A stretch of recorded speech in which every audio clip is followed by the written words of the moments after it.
I'm going to call this meeting of the Monroe County Council to order for Tuesday, May 24th.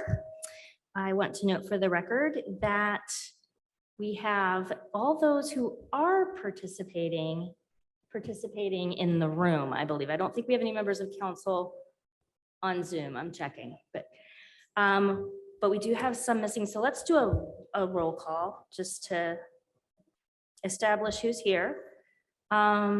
Counselor Crossley, not here. Counselor Deckard, not here. Counselor Iverson, Here. Counselor Munson, Here. Really here. Counselor Hawk, not here. Counselor McKim, Here. and I am here. So we will proceed then with the adoption of the agenda. Does anyone wish to add or remove an item from tonight's agenda? Kim, do you want to explain anything before I make my motion, or?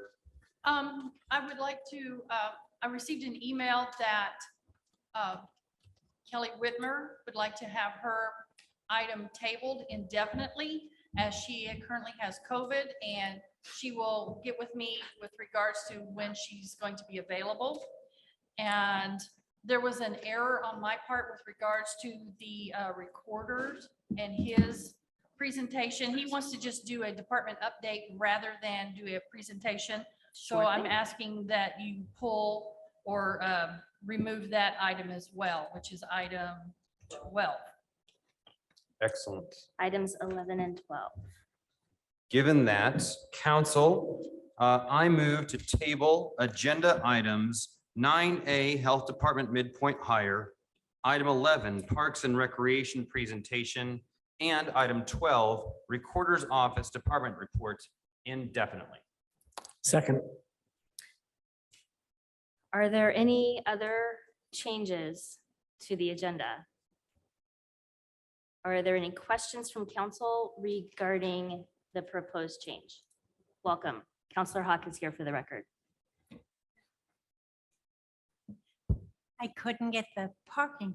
I get it. Again. Yeah, I've I'm had not that gonna issue. pay a ticket, folks.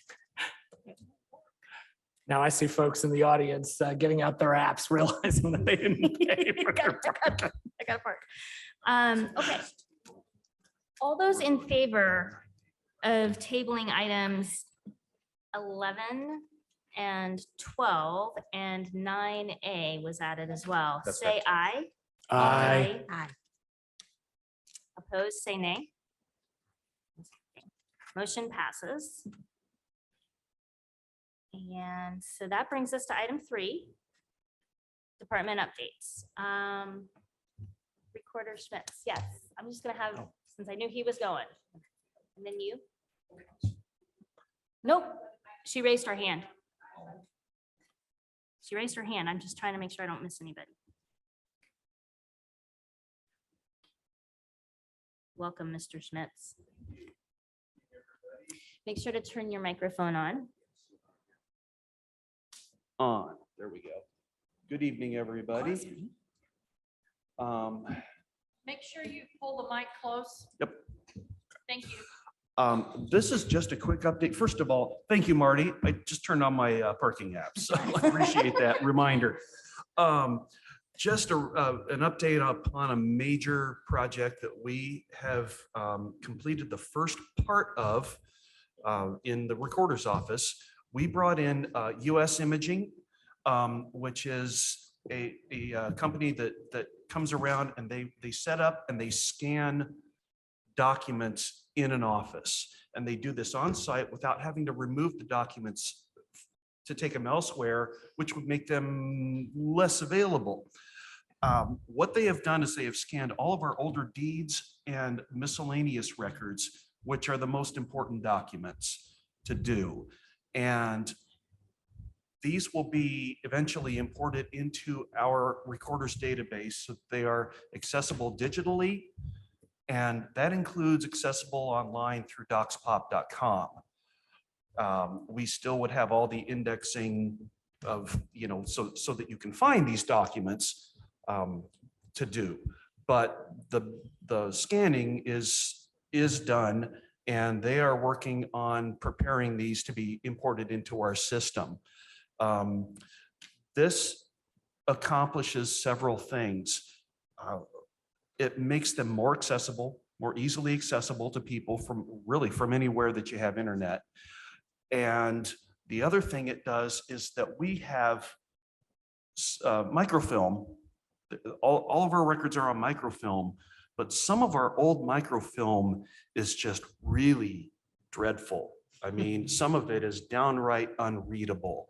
And we've had to go over to get our old books at the History Center to try to get better scans of them. Well, this company knows what they're doing when it comes to scanning documents. And I have seen some scans from some older books that were rather difficult to read. And the scans they produced to us are crystal. So we won't need to be going back to microfilm so much for our deeds and our miscellaneous records. This was paid for out of our Recorder's Perpetuation Fund. It cost, get ready, $160,000. So a pretty big project. They were here for 2 weeks.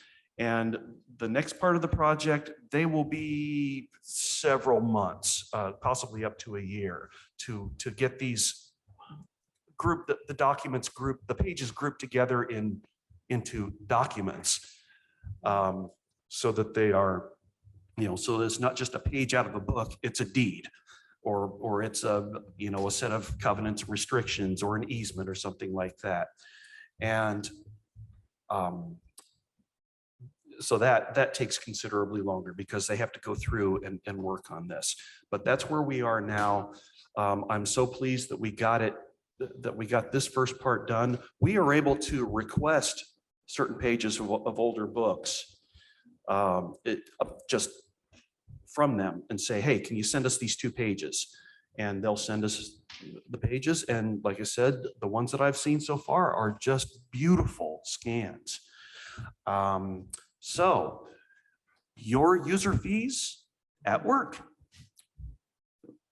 That's what I had. Any questions about that? That's great. Are there any questions from council? So wait, did they bring in their own equipment? Or Yes, how- they do. They do. So they have giant did. scanners that they bring in They temporarily? or- had 2 very large book scanners. I mean, some of these old books from the History Center, and I brought 155 books over, large books over from the History Center for them to scan, and then took them back to the History Center. And boy, are my arms tired. Anyway, that some of these, the oldest books are bound. You can't take the pages out. There's no mechanical binding. You can't pull those pages out and run them through a scanner quickly. The newer ones, you can do that, but the older ones, you really can't, and you probably wouldn't want to because the pages might not, do so well in a scanner. So they had these book scanners, and they just pages and took a picture of each page, and they went through all of those books and got it done.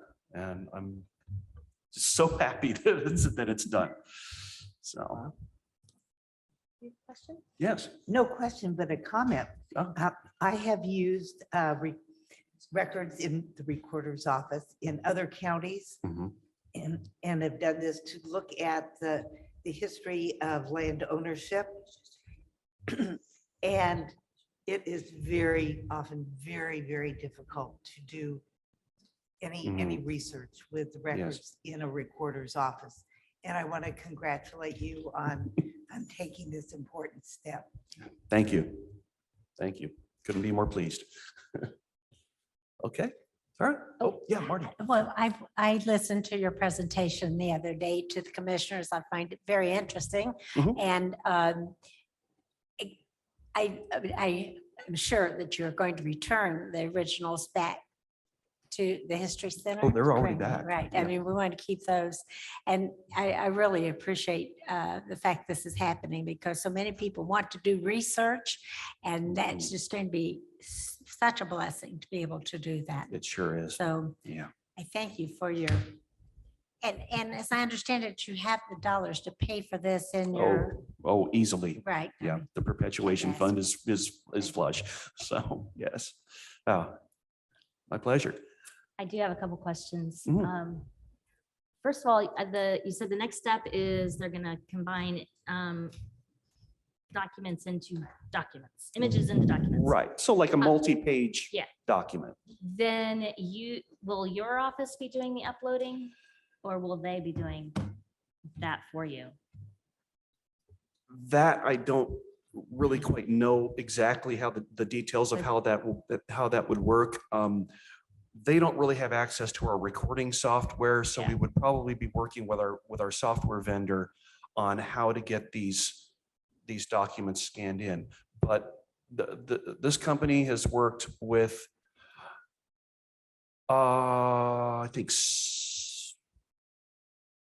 around 70 counties in the state of Indiana. And a whole lot of those use the same software we do. So it's been done. It's definitely been done. So Are these image files or text files? they are image files. Do they have alt text? Do you know? I mean, are they accessible for like a screen? Full reader? text searching. Eventually they will. Okay. And that's kind of where DocsPop comes in because they do a scan and they can do full.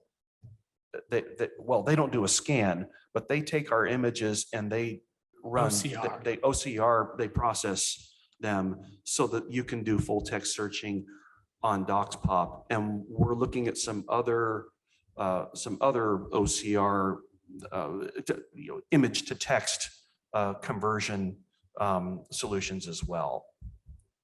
So What's OCR? Optical character recognition. optical character recognition is OCR. And is that readable by a screen reader? Do you know? Yeah, it's like if you run it, you can run it on PDF, for example. And then Mhm. you have both the full image and the text that can be searched or used as a screen reader. or Yeah, whatever. Awesome. it's searchable. That's. That's Yeah. very cool. Yeah. It opens up a lot of possibilities. Yeah.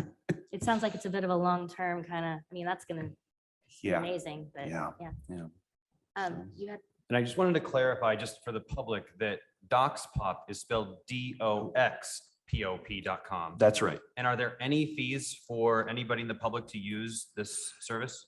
Yes. Okay. You can sign up. You can sign up and get your account for free and do some limited searching of documents. You can't print anything until you've put in your payment information, and that involves a credit card or a debit card or something. So it is behind a paywall, and the person is identifiable as to who, as to which account accessed these, downloaded these documents. So they do have that level of protection there, which is what's required by statute. Okay. any other questions or comments? Thank you. Well, thank you. It's really cool. Appreciate the update. We have Lisa Rich from our highway department with an update. Excuse me. I don't mind giving a brief department update since I'm here. But I am also going to be here in June, so whatever's convenient for you guys. Whatever you have in mind is great. Okay. So I did want to announce that we are having a public meeting tomorrow evening at 5:30 here in the Nat U Hill Room. It's looking at the feasibility for connecting a pedestrian facility from the multi-use trail along Country Club south to the new library location. So we'll do a short presentation tomorrow evening. We've invited the public. It's on our website, and it also be via Zoom. So that link is also on our calendar on the website. And that's just the beginning stages of trying to see if it is feasible or not to move in that direction. We are well into paving and patching and mowing. I have some projects on the commissioner's agenda tomorrow for some paving projects that we opened bids for a couple weeks ago. We did get awarded one paving project in the last community crossing matching grant program. It's for $152,000 for Rockport Road from Popcorn to Rock East. So we also put that out to bid, so that'll be done this year also. Our major infrastructure projects, the Curry Pike, Smith Pike Roundabout that's under construction. It is only open to north and southbound traffic at this point. It'll remain that way through most of the year. The east side, the Woodyard on the east side, weather permitting, is scheduled to open on June 20th. Sample Road, that is forced construction. They are set to mobilize onto that project June 6th to begin the construction on the east side and the west side. Hunters Creek Road is set for paving starting June 20th and hopefully set to open by August, which is that scheduled date to open. Fullerton Pike Phase 3, it's a road and a major bridge. That is under right-of-way acquisition right now, and the letting for that project is July of 2023. The Vernal Pike Connector Road project that includes a bridge also, that is scheduled to go to letting in November of 2022 with the construction season of 2023 and 2024. We are under our remodel at the Highway Garage for the upstairs to move our some of our downtown offices to the Highway Garage. It saves me a lot of travel time. So that is underway. Our brine system is close to completion. The tanks have been set, the building set. We're ready to hook electricity to that building to finish that up. So we will have definitely brine by this upcoming winter. If you have any other questions, I'm happy to answer any.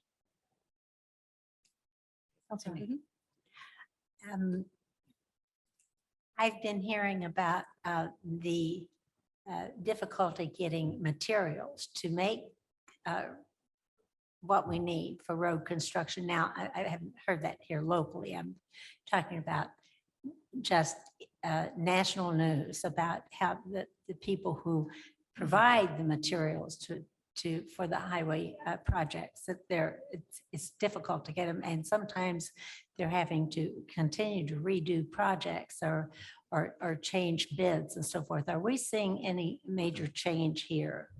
No, we just laid asphalt yesterday on the west or on the east side of the Smith Pike roundabout. We have two companies here that make asphalt locally, Milestone and EMB Paving. So we're very fortunate to be close to two plants. I'm not hearing of any issues. We actually Flynn and Sons Monday and Tuesday, yesterday and today, paved Chapel Hill Road and Guthrie Road. So we're not really finding problems with materials. Our problem is getting the equipment that we've ordered, sometimes parts, things like of that nature. And what about your staffing levels? Do you still have the same number of CDL drivers that you need? We still have positions open. We've had one position, a truck driver position open in stormwater going on for months now. We have a couple truck driver positions open. We've always kept one open just to have it there. But we advertise on Indeed. We don't really get any applicants that have the CDL license. And it's not just our county. Right. I'm president of the Indiana Association County Highway Engineers and Supervisors for 2022. So I have a lot of contact with the other counties, and they're under the, Lawrence County and Brown. They're down 3 or 4 staff. And with the new CDL license changes, we're trying to work out a plan. We're working with LTAP, and we have our summer conference next week. And they're trying to help to where they can help the counties. You're talking about a license that went from $250 to obtain to now they are required to take a course that can cost them $4,000. So for someone to try and go get a CDL license, they would have to put that money up front, and you're not finding people to be able to do that. So we're trying to work with NDOT, LTAP, maybe there's incentive programs you can do. You can do a contract where they have to retain employment with you for so long if you pay for them to do the schooling. There's some grant opportunities out there we're looking at. So do not hesitate to come to your liaison. Oh, absolutely. And it's If- new. It just went into effect in February. So it's a real learning process for all of the counties right now to understand the ins and Right. outs of the new federal guidelines of it, because the way it sounds like you have to have somebody on staff to also be practically a teacher Right. to help these people obtain their licenses. So. But generally, if there's a problem, somehow or the other, money can fix it. Yeah. So, Peter, aren't you also? But there's two of us. I forget who the other one is. Is it you? So I just wanted to make sure that you Absolutely. don't hesitate to say, we need this. I'm always asking for money. I know. But we have to have the drivers. Doesn't do a bit of good to Yeah. get the equipment if you don't have the drivers. Absolutely. Any other Sorry. comments? Or yes? Rant. Yes. I have a question that has been raised by several people who have contacted me because the county is doing ditching along certain roads. Excuse me just a second. And this has created a lot of bare land, bare slopes in particular. And with rain, we have lots of soil washing into the ditches and ultimately from the ditches into the streams. When the state highway work exposes soil, they are required to revegetate this. What is the plan for vegetation by the county? Okay. And you're correct. We do a lot more ditching than what we used to. The commissioners helped good. us buy a grade all. And when I came into this position, one of the biggest things that I always heard about was drainage, and that we don't get the drainage off the road. We don't get the water off the road, and which is the biggest problem for county roads. So when we are set up to pave a road at this point in time, we always do the drainage work before paving. Mhm. We replace all the pipes along that road, and we do the ditching work that is necessary to keep that water off the road. It's not very pretty when it's done. And we do receive a lot of complaints. We tried, seed and straw, but it doesn't always stay in place. It gets washed out. But we did present an option to the Stormwater Board last month. And we've Okay. actually tried this method, and it's called hydro seeding. We've done it on Mount Carmel Road. We've done it on Wisnan Road. And in those areas that we get those real bare soils is where we're trying this method out to help with the erosion control. And it seems to be working. It's expensive. Actually, I'm coming next month to create a new line so we can track hydro seeding, see what it's going to cost Okay. us, and do more of that throughout the county. Okay. Well, thank you. I know people will be very interested in seeing this bare soil covered up. Yep. So thanks a lot. Yes. And I just want to commend you and your staff for keeping an ongoing list on your website of all the road construction. It makes it really easy. I try. I do that quarterly with my quarterly reports, but Because, people come to us and say like, why is this road closed? And we say, well, okay, so that's a county road and that's not, so that's really helpful to have. So thank you. great, great. And our website, we try and keep it updated every week with the road closings and such and what's coming up. So that's posted. If anybody has complaints or work requests, they can do that on our website. They can call us and we put every request into our database, whether it's required work or just something to investigate to see if it's ours or somebody else's jurisdiction. It goes into that database so we can track it. So many means to get a hold of the highway department. Might not always like our answer, but we will be honest. If we can fix it, we will. Great, thanks. Anything else? One more. I'm concerned about, as the whole world is, the price of fuel. And so I'm wondering how that's affecting your budgets and if you need to move money around. Are you doing that or what's happening with that? So I sat down with the crews a week ago to go over budgets since we're halfway through the year to see where we might need funding. So again, in June, I'll be back for the highway, the MBH budget, requesting a $200,000 additional for gasoline. And then in our stormwater, I believe it's 30,000 that we will be requesting. Our bridge crew, they are in good shape to where we can transfer money there and not have to go in for an additional, but it is definitely an impact, especially in the MVH budget, because we have more equipment, more trucks. And so because of that, then there's less money for paving. Absolutely. I mean, I think, yeah, that's correct. If it comes from anywhere, then we change our paving. As of right now, we don't believe that that additional is going to change what we've set up to pave for 2022. And from our numbers, it'll be one of the most miles paved in the last probably 3 years that we've been trying to build a good paving program. So yeah, if we take money, it's from paving. Thank you.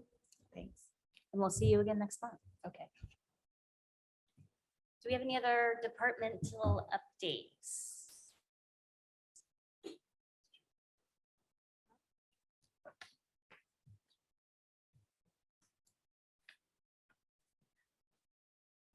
Welcome. Kathy, I joined you all day long today. I was watching all the meetings, Baker Tilly and the ones from your conference. It's very enlightening. Yeah, It should be required kind of the watching for helper every for county everybody. council member. When Required. you've been doing this a while, they kind of make you the helper, so I kind of always have to answer all the questions. You've probably been seeing a lot of those. Or asked, they had me ask the questions, so anyway. Yes. Okay, so hi, everybody. Obviously, I'm Catherine Smith, the auditor, and this is the financial director for the county, Brianne Gregory, fondly called Bree. And so, okay, I have such a big mouth, I'm always afraid I'll break your eardrums. Okay, so we're going to talk about several different things, but more housekeeping than anything, things you guys just sort of need to know that's going on in our department. Still can't hear you. First of all, thank you for having the moment of silence for Susie on the day she passed 2 weeks ago. Her service was Saturday. The tornado sirens went off pretty much the whole ceremony and the lights flickered and it was very unusual circumstances. However, it was a nice service and coming back to the courthouse afterwards was really a tough thing because she was a very, very large part of the auditor's office for many, many years. And she was very, very good at what she did. Her leading the property division and Bree leading the financial division has been an absolute blessing. And so I wanted to mention to you, although I know I sent to you via email, the new person that's going to be leading the property division is Stephanie Carter. She is a girl who grew up in Bloomington, a very hard worker, very smart person. For those of you who don't know her, those of you who know her, she speaks for herself. She's amazing, and we're very, very lucky to have her. She took I want to say $15,000 cut and pay to come here 3 years ago, and she's just been amazing ever since. And she was a regional director for AMC Theaters and had worked there since she was 15. So we really got a good one. We got a local girl who wanted to come back home, and she's done an amazing job. She trained really hard with Susie, and she's up to snuff. It was bittersweet that Susie did die on tax day, but I kind of will always feel like that's Memorial Day to her as we roll around each year. But I did want to talk to you and let you know that Stephanie is very well prepared for settlement, which is going to be on June 7th. I didn't want anybody to worry that we were ill prepared for that with Susie's loss. That is not the case. Susie worked very, very hard to get Stephanie, her assistant director, well trained, and she did a fantastic job. That was her last gift to the county, really. So we're going to speak more about the financial side. It has been, I would be lying if I did not say it has been a very tough year in the financial side from outside problems, not inside problems. We are one of the 12 Gatsby counties. We were the only Gatsby county that got their audit done on time, which meant that we could not be excluded from getting grants in the United States, federal grants. So that was that was very important to us, and we worked very hard to make that happen. The company that we had difficulties with, RSM, is not going to be the company that does our audit this year. It literally was the audit that went on 11 months with over twice the staff that we have in our department auditing us. It was just asinine. So the new company that we're going to have audit us is BKD. The head of our new audit team is going to be Andy Renzelli. I'm sorry, Renzel, and Emily Tercey is the lead person actually getting the data. So right now, BKD is the people compiling the city's GASB report, but they'll be auditing our GASB report. We're keeping Hartman and Williams. Hartman and Williams has done an amazing job. Because they did an amazing job, we were the only county that got done on time. And it was like 2 hours before the deadline. Hartman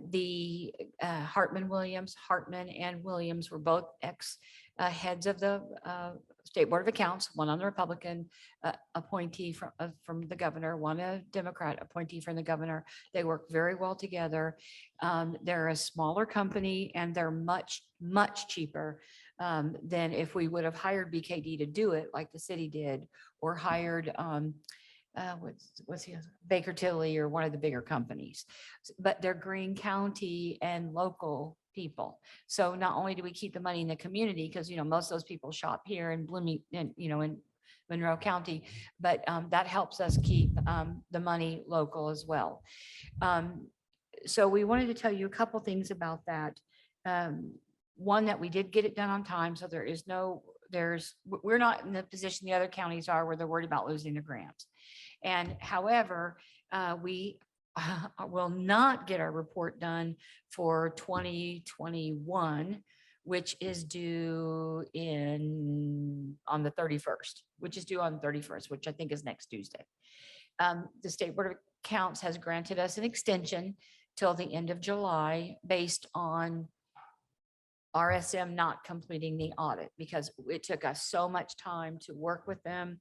And if we had not had Hartman Williams as as the person who could compile a report, we would not have got it done. The ones who've used BKD and other companies do not have theirs done, as like I said, the city doesn't.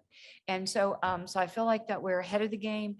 However, there is an expense associated with that.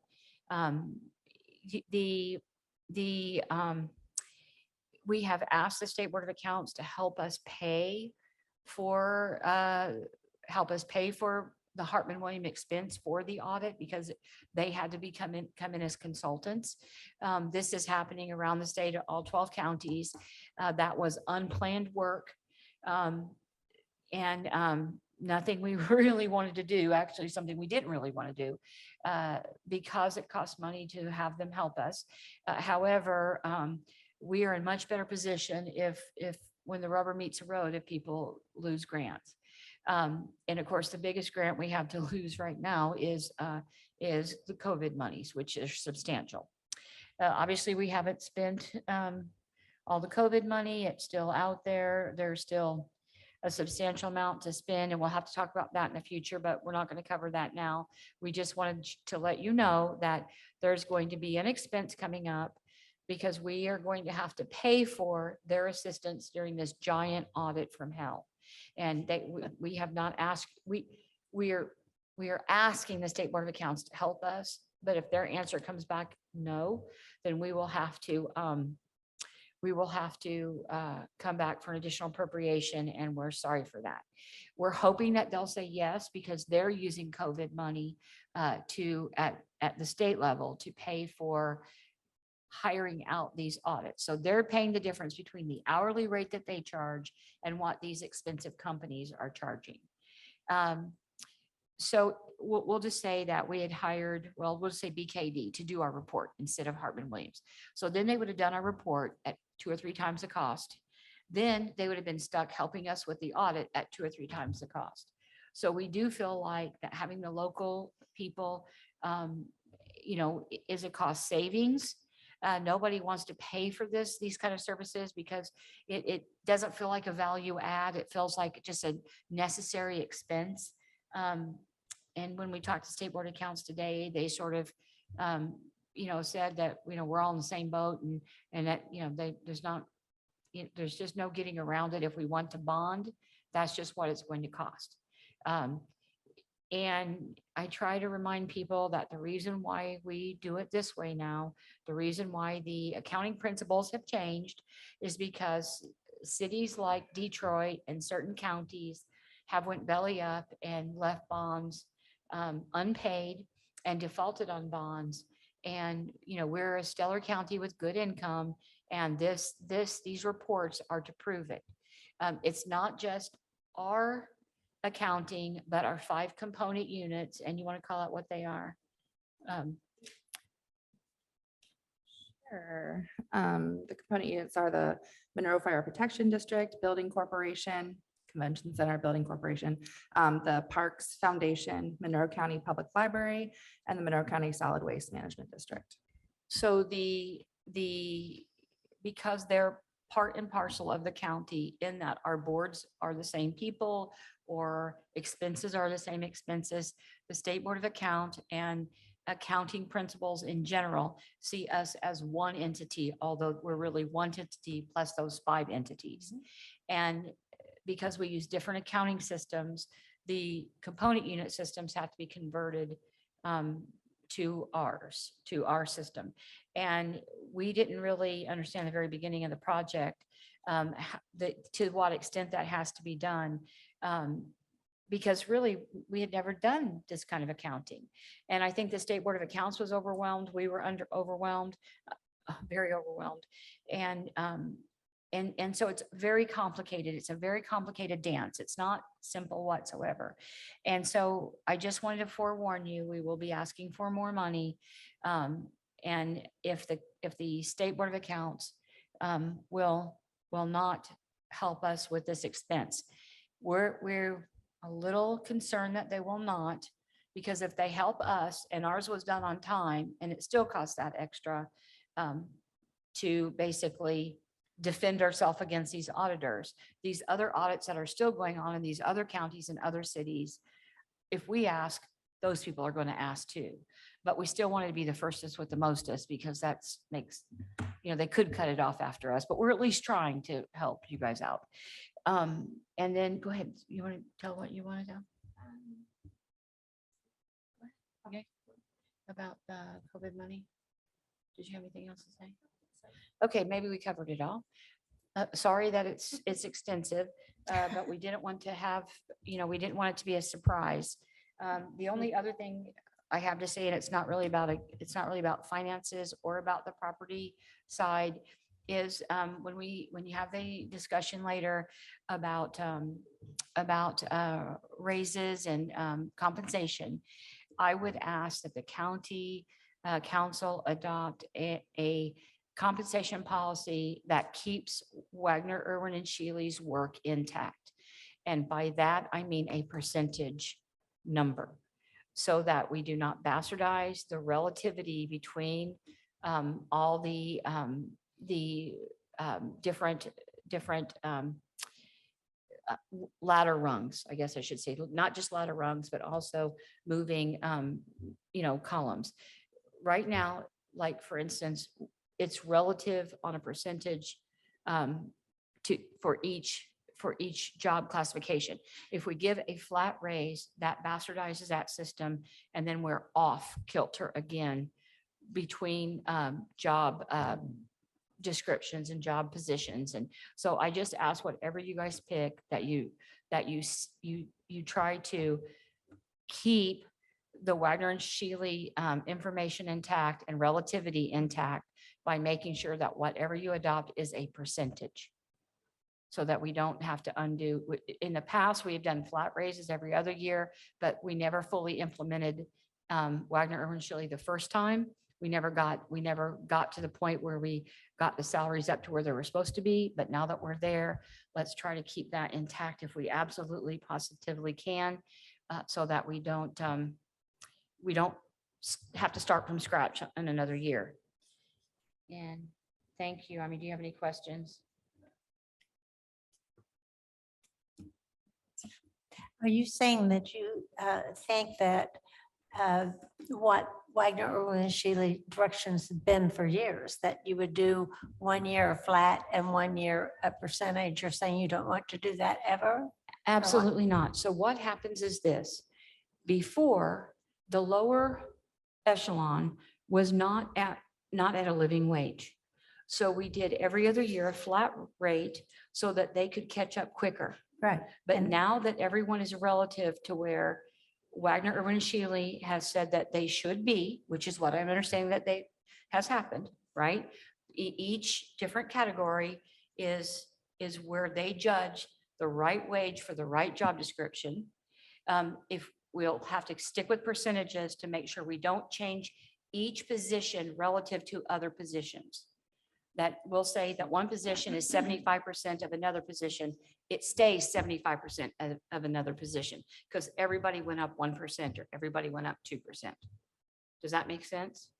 Unless you choose to say this position was underpaid and we're going to, That's my. I don't mean concern. I don't mean Right. ones that you actually pick that need to be changed. I'm talking about the scale in general. So we can continue this conversation Yes, with but I just that. want to, It's on the because agenda. I might not be part of that conversation, I just wanted to mention why that was important, Oh, okay, so that we don't have to have that expense down the road of doing this project again. Thank you. Sure. You good? All right. Thank you. That was a lot. Thank you. I took notes. Are there any other department updates? Anyone? No? Okay. Next, we have the Board of Commissioners, item 4. Council, I move to approve ordinance 2022-16, an ordinance to approve and fix terms and conditions for the purchase of land. Second. Who will be talking to us about this evening? I am on the screen. Yes. Thank you. And it feels kind of odd to be on the screen while you guys are all in there, but I really like the ability to do that, particularly tonight because it's sectional softball tonight and I've got to go to a game pretty soon. But I think what we're looking for is just a first reading of this ordinance. As everyone knows, these things typically take 2 readings. I'm just going to give kind of the highlights because I think we've talked about this property a lot. And with that, Kim, can you put on the map on the screen?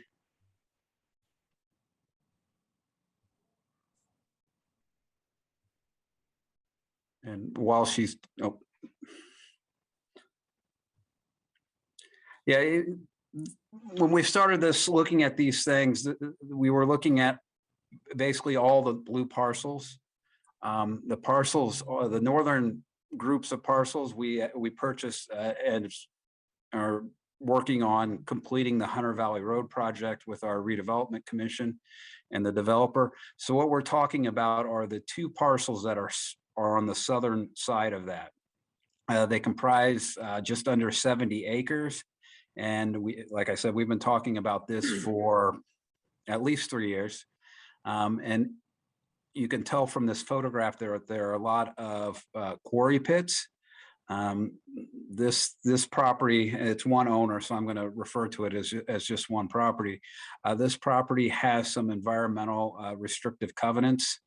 On the easternmost third, essentially is a, you can't, well, basically the eastern 2/3 of this, you can't materially change the drainage to those quarry holes, and that has to do with the adjoining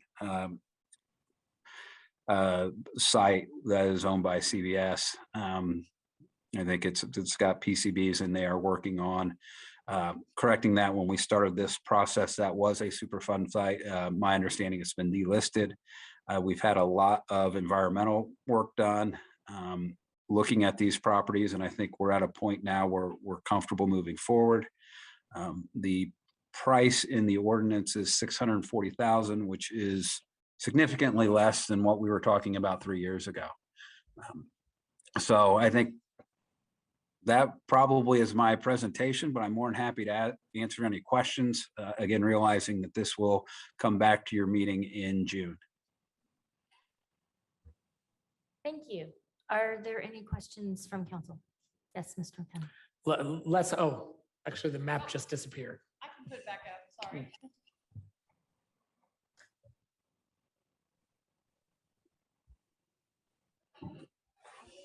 Thank you. So, and this is more for the audience, just to make sure everybody understands. The CBS owned property is that kind of notch where the B in the word Bloomington is right in the middle of. So you can see it kind of makes it takes sort of a bite out of the main property that we're considering purchasing. And that's going to be owned essentially by CBS in perpetuity. Is that correct? That is my understanding. Well, absolutely correct on point one, that is the property. I assume CBS will own that in perpetually, but you know, And they have ongoing monitoring responsibility. Yes, they've got. Yeah. Okay. Thank you. And yes, And Mr. Cockrell, in the contract for purchase that's in the packet, section 8 outlines additional environmental concerns. And I just wanted to make sure that, you know, that's not what you were talking about in terms of your presentation. These environmental concerns in this contract are above and beyond what you were talking about. Is that correct? I will apologize for not having that. Well, I'm right sorry now. to put you on the spot. I guess I'd answer that is that we've done a pretty thorough or a really thorough job on this property, looking at it. I am not aware of any other environmental concerns, and I don't think we have any environmental concerns. We've done enough to know what's there and what we've looked at. So maybe that's answering your question.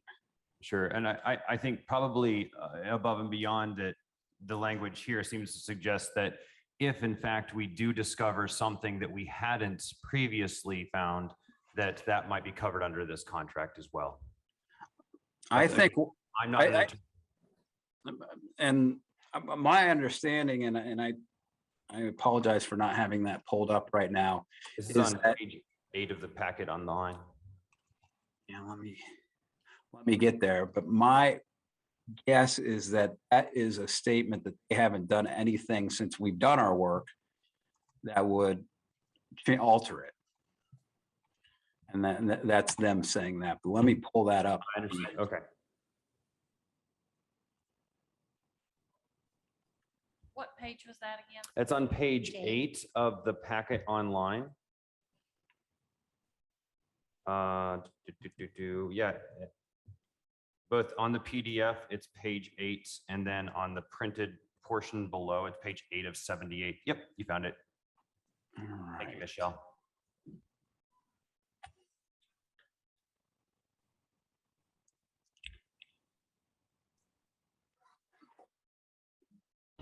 I actually think that is in there so that they can reaffirm what they've told us all along. Well, good. That gives me peace of mind.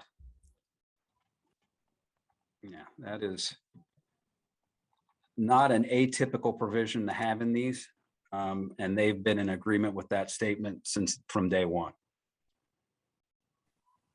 Excellent. Thank you. I don't have any further questions, Ms. Wilks. okay. Are there other questions or comments from council? No? I'm sorry, I had my back. I was Yeah, trying to no. read what, and I don't remember which line it's on, but I know at some of the documents in the past have been that there would be continued reporting that needed to be done on this. And so do we have dollar amounts of what we think that's going to be and who will be doing that? I mean, it's going to be up to the county to do it, right?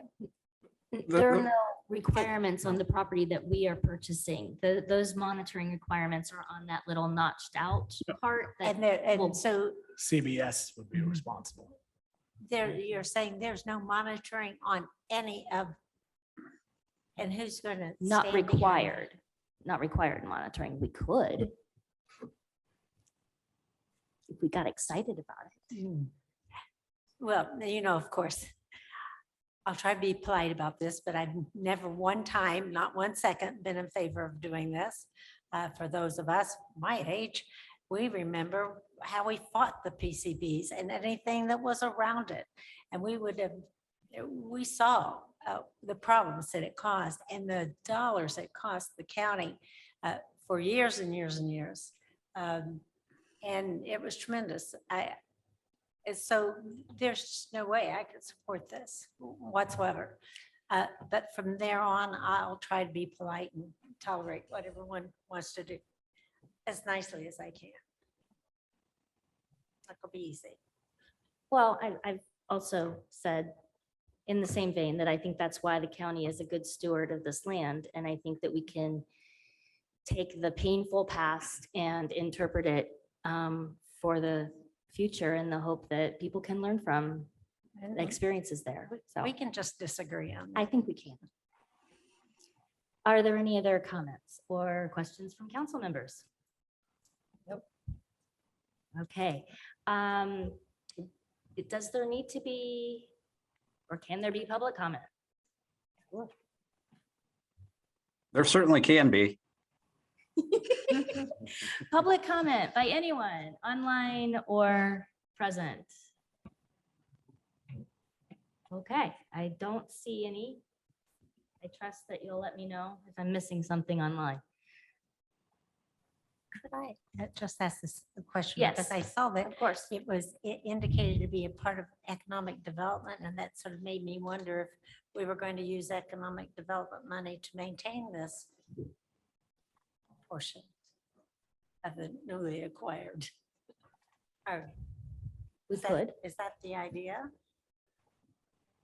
Do we know? I don't think we've gotten nearly that far, but that certainly would be an I option. mean, that was I in the mean, documents yeah, that that were sent to certainly- us. That certainly Mhm. could be an option. Mhm.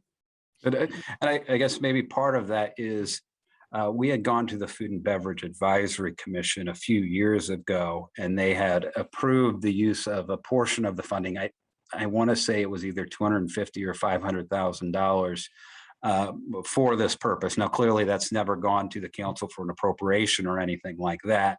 But certainly, a tourism center is something that some people envision for this property.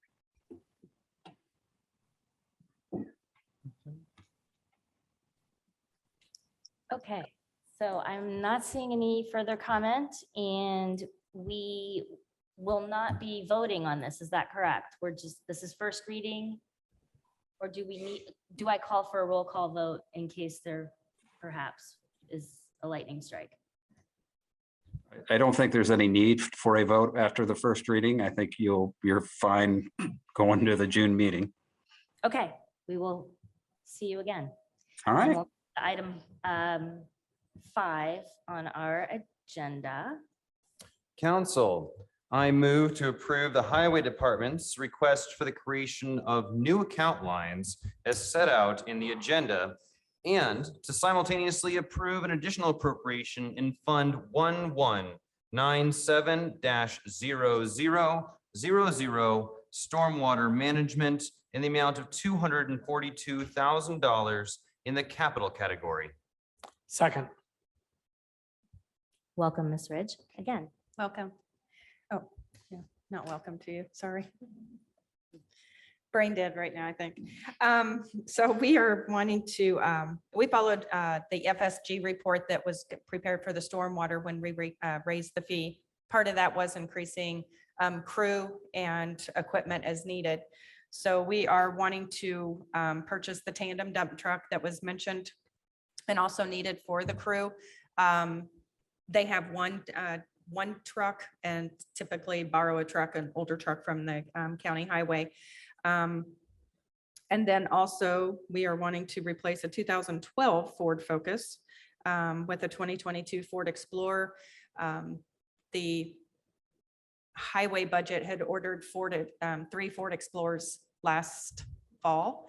And then the vendor was going ahead and ordering 2 extra ones just in case something else came along. So we decided to take that to the Stormwater Board in April.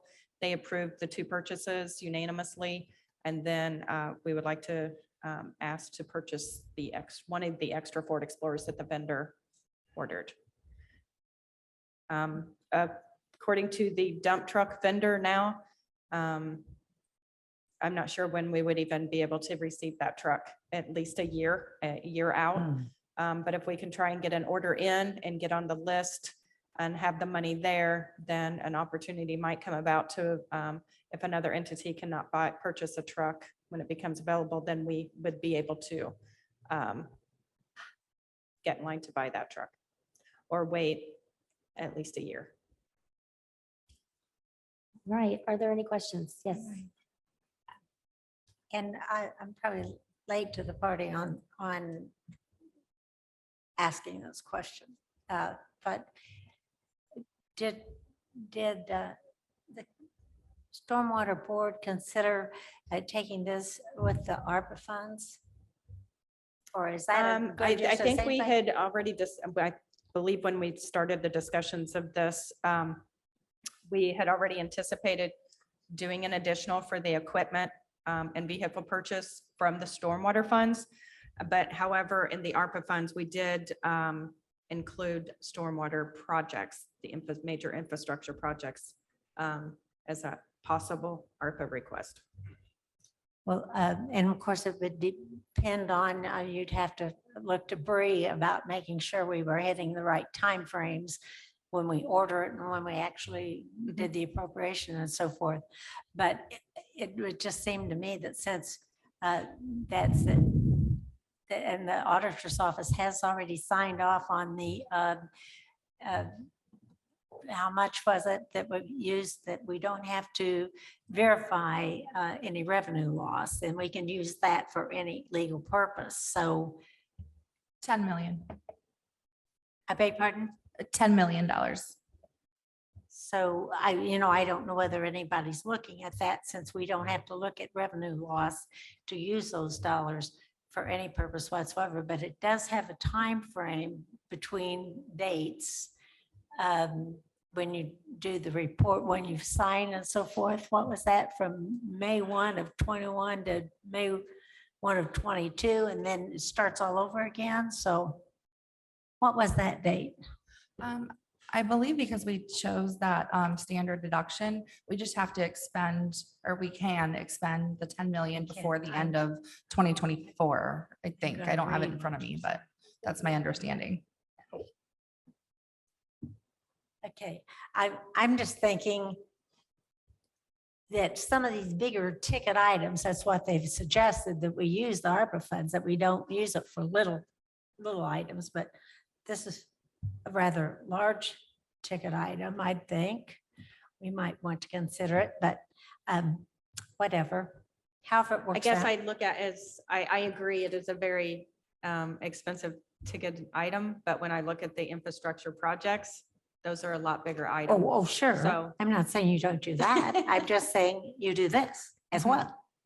Because we need to make sure that we've got the dollars in there. We doubled everyone's tax for stormwater. Believe me, people are not happy about that. Not happy about that.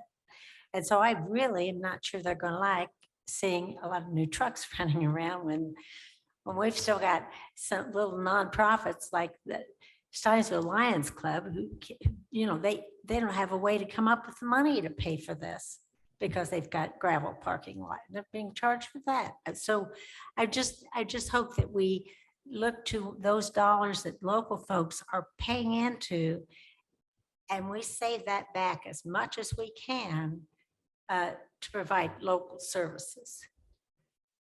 I understand, and I agree with what you're saying. We can't get work done without the proper equipment and make a difference of when we increase that fund or fee.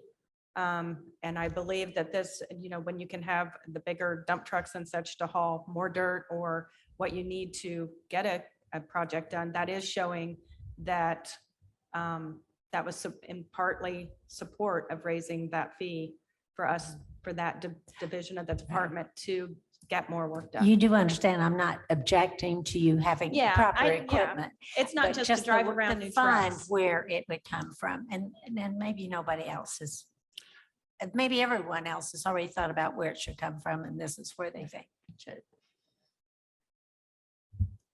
I support it coming out of the stormwater fee as is, I think.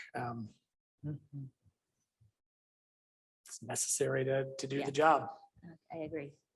Are there any other comments from council? Is there any public comment on this item? No? Okay. In that case, let's have a roll call vote, please. Counselor Wiltz, Yes. Counselor Iverson, Yes. Counselor Munson, Yes. Counselor Hawk, Yes, Counselor McKim. Yes. Motion passed unanimous. Thank you. At this point, I would like to, if it's okay with council, jump back to the department updates. I've noted that we have a department that would like to give an update that did not make it. So if that's all right, we will hear them now. and I definitely need to go check my car again. Thank you. I'd like to be able to share my screen if I could.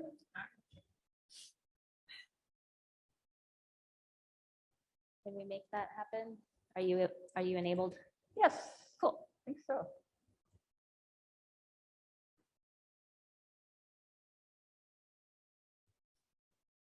Okay, so as you are all aware, we came up with teams, and again, thank you for allowing me to come in at this juncture of your meeting. I appreciate that a ton. Sorry, could you get a little closer to the mic? Sorry. I'm Sorry, having a little yeah, trouble I'm hearing. still wearing my mask. Okay, so these are the teams that we came up with together for addressing ARPA projects. And there are a number of them that don't have any movement on them yet. But I wanted to see if anyone had ideas or things to think about on these projects. County ambulance service, land acquisition. I don't think there's much we can do on that right now. Diversity, equity, and inclusion, elder services, internet infrastructure. I will note on this that we did, there is a May 9th federal memo that came out of the White House about how this money can be utilized. So I think we need to look at that and talk to the internet providers in the county. Mental health, substance use disorder, New Hope. I am waiting on some information from Ms. Emily Pike regarding additional needs. Their shelter and childcare are open, but I know they have a few outstanding items that they need addressed. Retention pond refurbishment. We're looking at subdivisions that have retention ponds that may be failing and need to be repaired, and finding some way to create a system to provide support and to ensure that the homeowners association has the money in place for future repairs. Homeowner assistance for septics, older systems, failing systems. This is also on the health department's list, but we moved it as a separate item. The Heading Home project, Core in the Uplands project, and again, yes, economic development, the history of limestone in Monroe County, the history of PCBs in Monroe County, but also a place where folks can learn about the limestone industry and actually utilize some of the space for projects. And social service grants that would be related to specifically to COVID recovery. In a sense, this idea was to expand what is the Sophia Travis Fund potentially, right, to some larger projects. So these, I wanted to stop here and see if anyone has comments or notes on any of these, anything that we need to look at or haven't thought of regarding these items.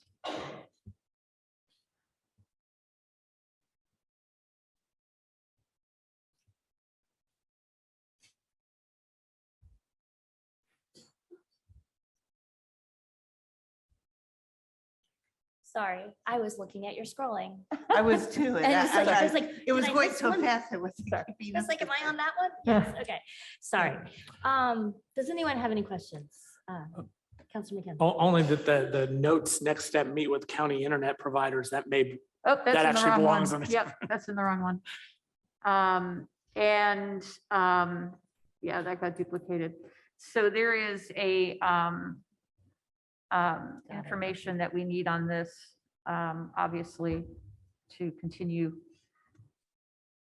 the land acquisition issue. Yeah, sorry, that was a duplicate. Okay, so there are some teams that do not have council representation. Right.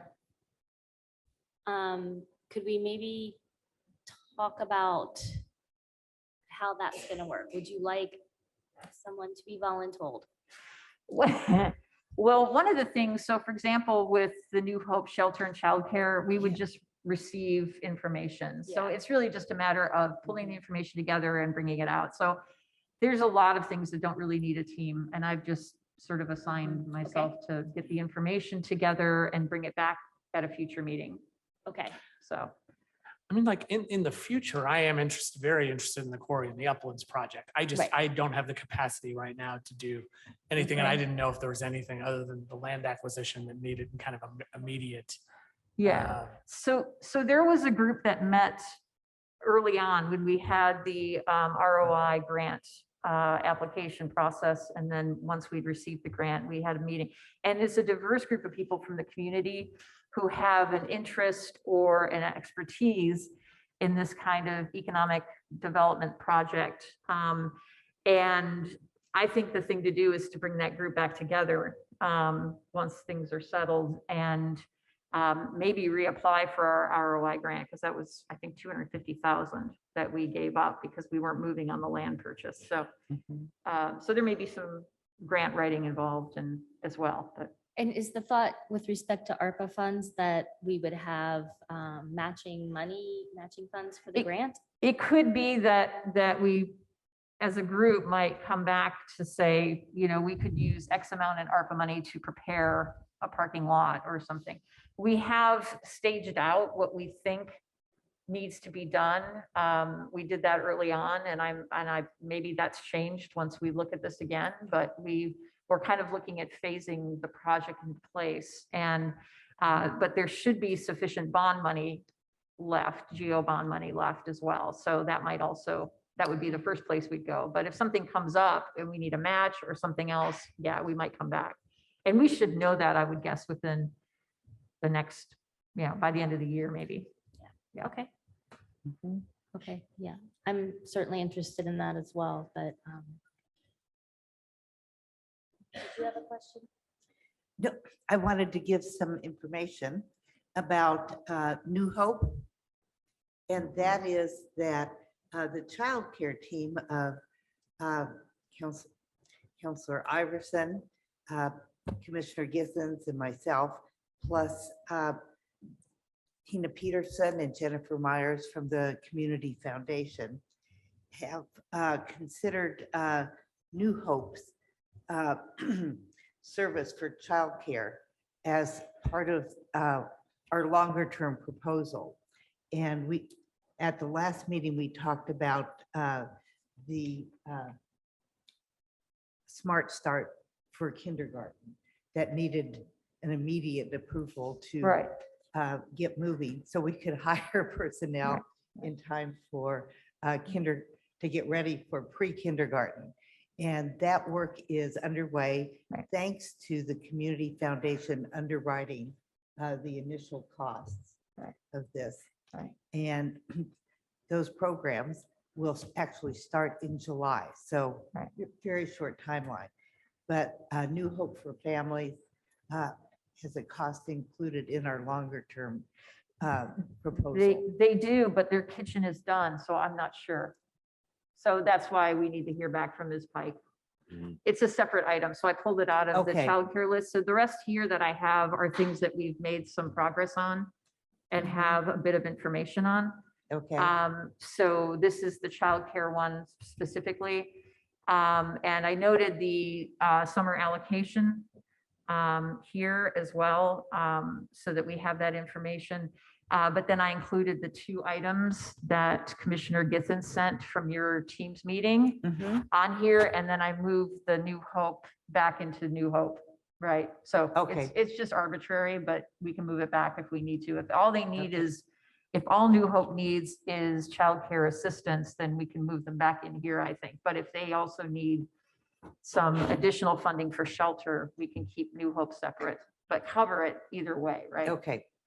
Yeah. That sounds very good. I was It just doesn't make much arbitrary. difference. Yeah, It as long as doesn't. it's, yeah, as long as it's addressed, right? Mhm. Okay. And so the other things so that's the childcare. We did get information from the convention center on renovations. They have multiple priorities. Their priority one has been lost, but Still a priority it's though. still there. So the priority one has to do with things like windows and redoing the flooring and renovating some meeting rooms that haven't been touched since the 90s. So, and that's the 1990s, not the 1890s. And then they have some other projects listed as well. Sorry, I lost priority one on here. And so those are separated out by priority. Habitat for Humanity has both phase one and phase two infrastructure costs have increased by a total of 1.7 million. And you know, that project is something that we've contributed land toward. And this was a quote from 4 months ago. So therefore, this is probably out of date. We never know. So that's the Osage project. And again, this is one where we just received information, right? Where they've told us what their needs are, and we're folding it into looking at what we may or may not be able to do. Ms. Ridge gave us a lot of information on paving and drainage projects and stormwater projects, which have a pretty high dollar amount if you total them all up. Here we're in the hundreds to 300,000s, and here we're in 1, 2, and 3 million range to complete projects that have already been started.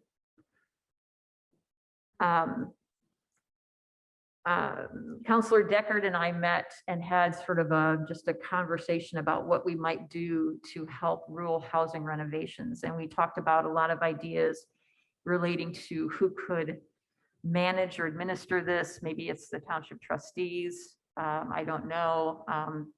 But we're looking at maybe providing some grant funding, and we don't have an amount yet, some grant funding for low income folks. And these would be necessary repairs. We're not talking about, you know, I want to build a porch on the back of my house. It's, you know, my floor is falling in, or I need a new roof.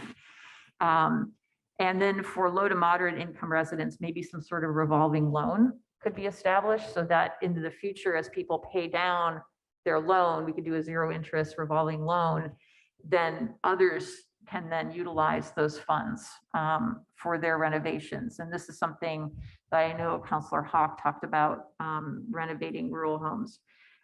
With transit, I can hand this over to Councilor McKim. We had a conversation with John Connell. Yeah, and I think the upshot of that conversation is that any interest that we have in extending transit in conjunction with Bloomington Transit needs to kind of be embedded in the Bloomington Transit's board's kind of broader efforts in creating a strategic plan. And, while it's kind of nice when you have money available to say, hey, why don't we do this? Why don't we do this? There's a lot of analysis that needs to go on by the transit company to make sure that that route really makes sense. And, the city council certainly got a dose of that during the discussion of the lid increase. And so I think that, Mr. Connell was definitely, I think, enthusiastic about working with the county and encourages us to continue to be involved in their process. But we do need to make sure that it is everything we talk about is in conjunction with what actually makes sense from the overall system. And then we also, we had a meeting today with the folks at MPI Solar. That's why I'm still have the windswept look going on. So we're looking at adding panels, solar panels, battery backup at certain locations. We have a plan to refurbish the parking lot at North Showers. There's issues with the curbs and the sidewalks in the lot itself. So in the process of that, putting these rooftop, little car park areas with covering with solar and adding charging stations, and then using those with DC batteries to light the parking lot for safety at night. So we looked at a number of buildings today. They're going to go out to Youth Service Bureau. We did not go there today, but we went to Highway. I know we've talked about maybe putting in some small little solar phone charging stations on the trails. And we're looking at potentially doing something at the airport as well. And I'll get with Mr. Laverty and maybe Hoosier Energy on that. So we did look at adding solar in a number of locations, talked about batteries, talked about charging stations, and we're really moving toward, once they become available, moving our fleet towards something that is much more, gas electric or just electric vehicles in the future. And so people are turning to electric vehicles as well for their passenger vehicles. So we need to have those charging stations, but not have to pay extra. We spent some time at the highway garage and even talked about adding a parking area with solar cover for the dump trucks because they need to be charged in the winter. So that was a really good tour today, and that was really helpful. We did receive information from the health department about a space needs, storage space, but which they're using grant funds for, which could be used for something else. And talked a bit about a permanent building in the future, perhaps, and maybe with this whole criminal justice campus potential discussion, that may be something we can arrange in the future. But also potential for adding wastewater sampling studies to what CBU is currently doing, expanding it out a bit more, because with home COVID tests, we don't get that data back like we did when we were testing in the community. The airport has two potential projects, water and sewer. Their priority one is the 55 acres on Kirby Road.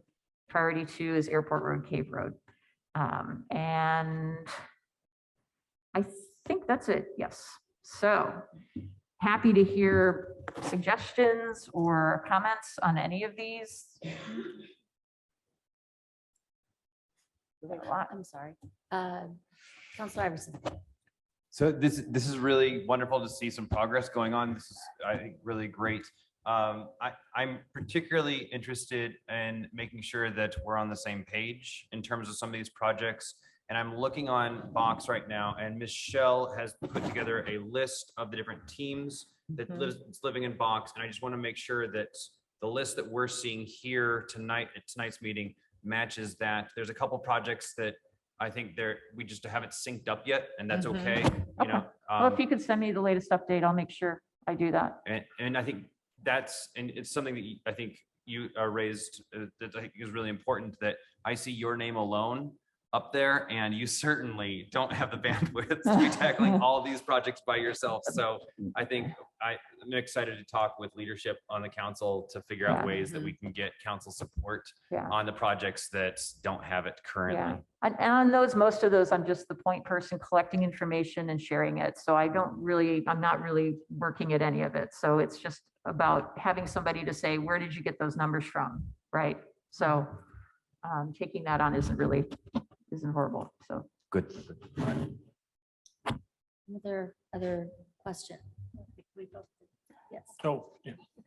Go ahead. In particular, I saw the water and sewer at the airport, but I think there's some discussion about whether or not that's going to happen with the city or not. And so I hope that we'll take a look at if we need to put in our own system there.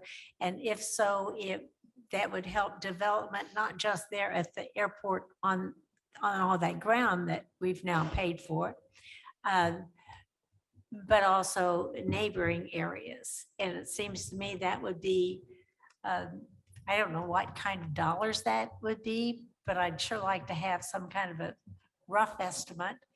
I know that the developer across the road, and it appears that he just recently, maybe he's giving up. I don't know. It looks like as if that property is now for sale. And that was going to be entry level, workforce type housing, as I understand it. That's what the plan was, to build there. And the city's not saying yes, that he could hook on to city. And so it was my hope that if we get something done at the airport, that we could work with the folks in that area. So, I don't know how far along that is, but I hope that it continues to be in our radar. Okay, good. No, that's good. My understanding is that the issue is with new residential hookups, not commercial, but certainly I've added this to the notes. We'll look at how we can do that. Right. I just think it's really important because we know that growth is going to have to go someplace. And why not help it do that if we have the dollars to do that? Good. Thanks. Go ahead. I know it's a small amount of money, but I definitely want to put a plug in for the additional CBU wastewater testing. I think that's a great project. That's our early warning system for large scale COVID infections. And it's a small amount of money, but we could double the amount of testing that they can do and make the test much more sensitive that way. That's the cost for 1 year, I believe. Yes. I should have put that in there. So maybe we could buy 2 years. Yeah. So I wanted you to know that elderly services have been discussed most recently this afternoon by Counselor Jones and myself, meeting with Chris Myers of Area 10. And the biggest need of Area 10 is to find a permanent place for the End Right East Center. A large number of people go to the East Center, and they're very dependent on rental properties being available for their use. And so we discussed several possibilities, including endowing a fund to work towards acquisition of a property to serve for the End Right East Center. All right. So- Good. Simon, I know part of this is social connection and part of this is nutrition, right? Absolutely. Okay.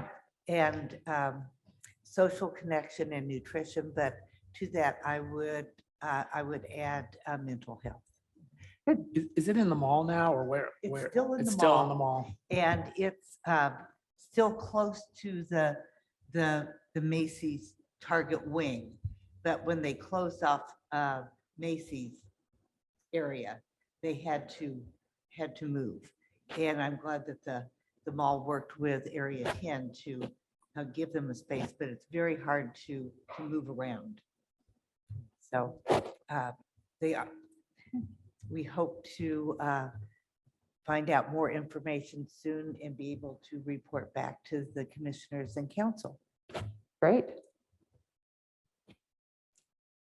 So I had some questions more about the process that we're using for looking at these. We had talked about updates like this, which is, thank you for your time on that. This is great. And maybe at our next work session, having an agenda item then where we further discuss and bring what else we've come up with about these projects. I'm wondering, is the idea that some of these might fall off the list completely? And what are we thinking about how those prioritizations might get made? Right. I think that's going to be the key question is how do we prioritize? Do we look at other ways to fund other things? For example, land acquisition, could we use something else to acquire land? Because that's very pricey. That's a lot of money. So what I would like us to do is hopefully come back next work session to have a meeting to everybody catch up on where we are and what proposals we have, and even just estimates if we can get them. But when I'm getting information from folks, what I'm asking them for is a priority list. Because I don't think we can do everything on this list. In fact, I know we can't based on what we already have, and we haven't finished. So I think using those priority lists, maybe we can partially fund some things and then be creative about finding funding for the remainder if we need to. I would like us, once we've gone through this list and come up with something then it would be great to open it to the public at a joint meeting to just get public input. Also do a survey on the website or something like that as well. To hear from the public about, what they think that our priorities, are and what they should be. We've had not really received much information from folks yet on when we did have our system set up to receive information for ARPA projects, we didn't really hear from anybody. So it might prompt folks when they see a list of projects to maybe think of something else or some other way to approach something. And we've also already spent some of the ARPA funds too. So we have to keep that in mind. So that'll be added in.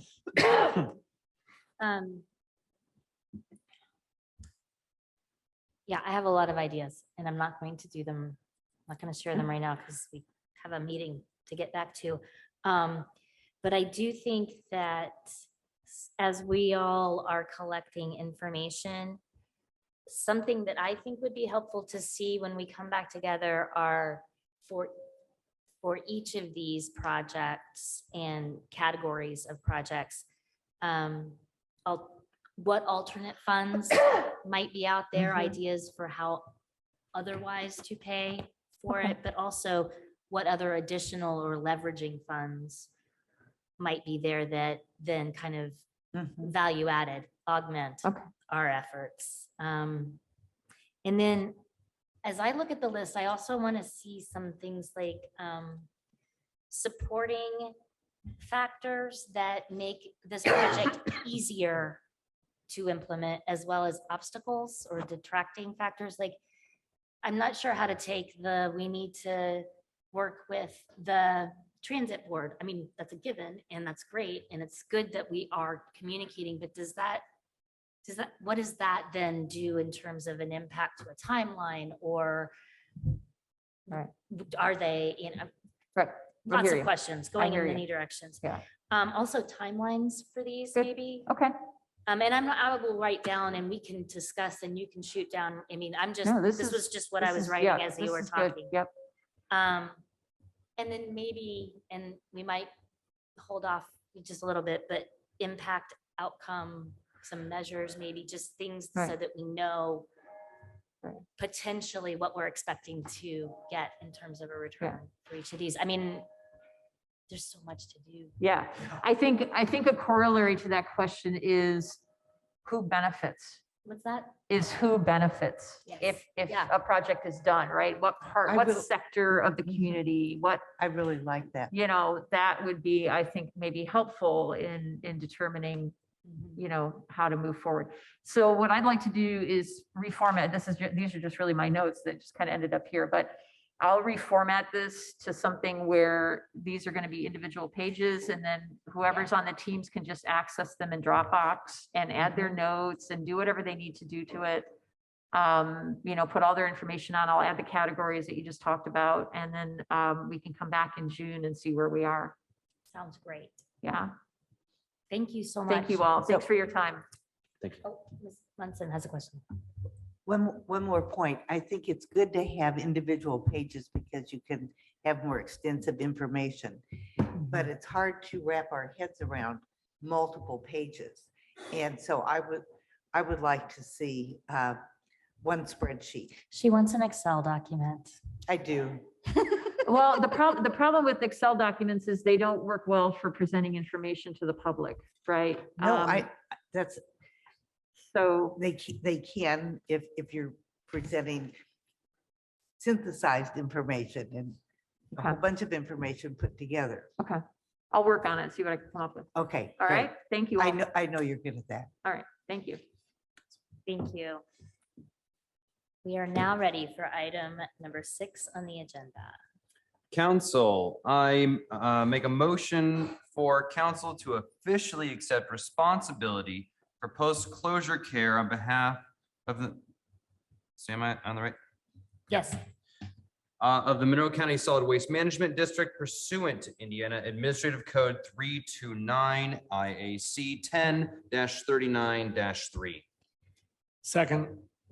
Hello, Mr. McGlasson, and thank you for your patience. No problem.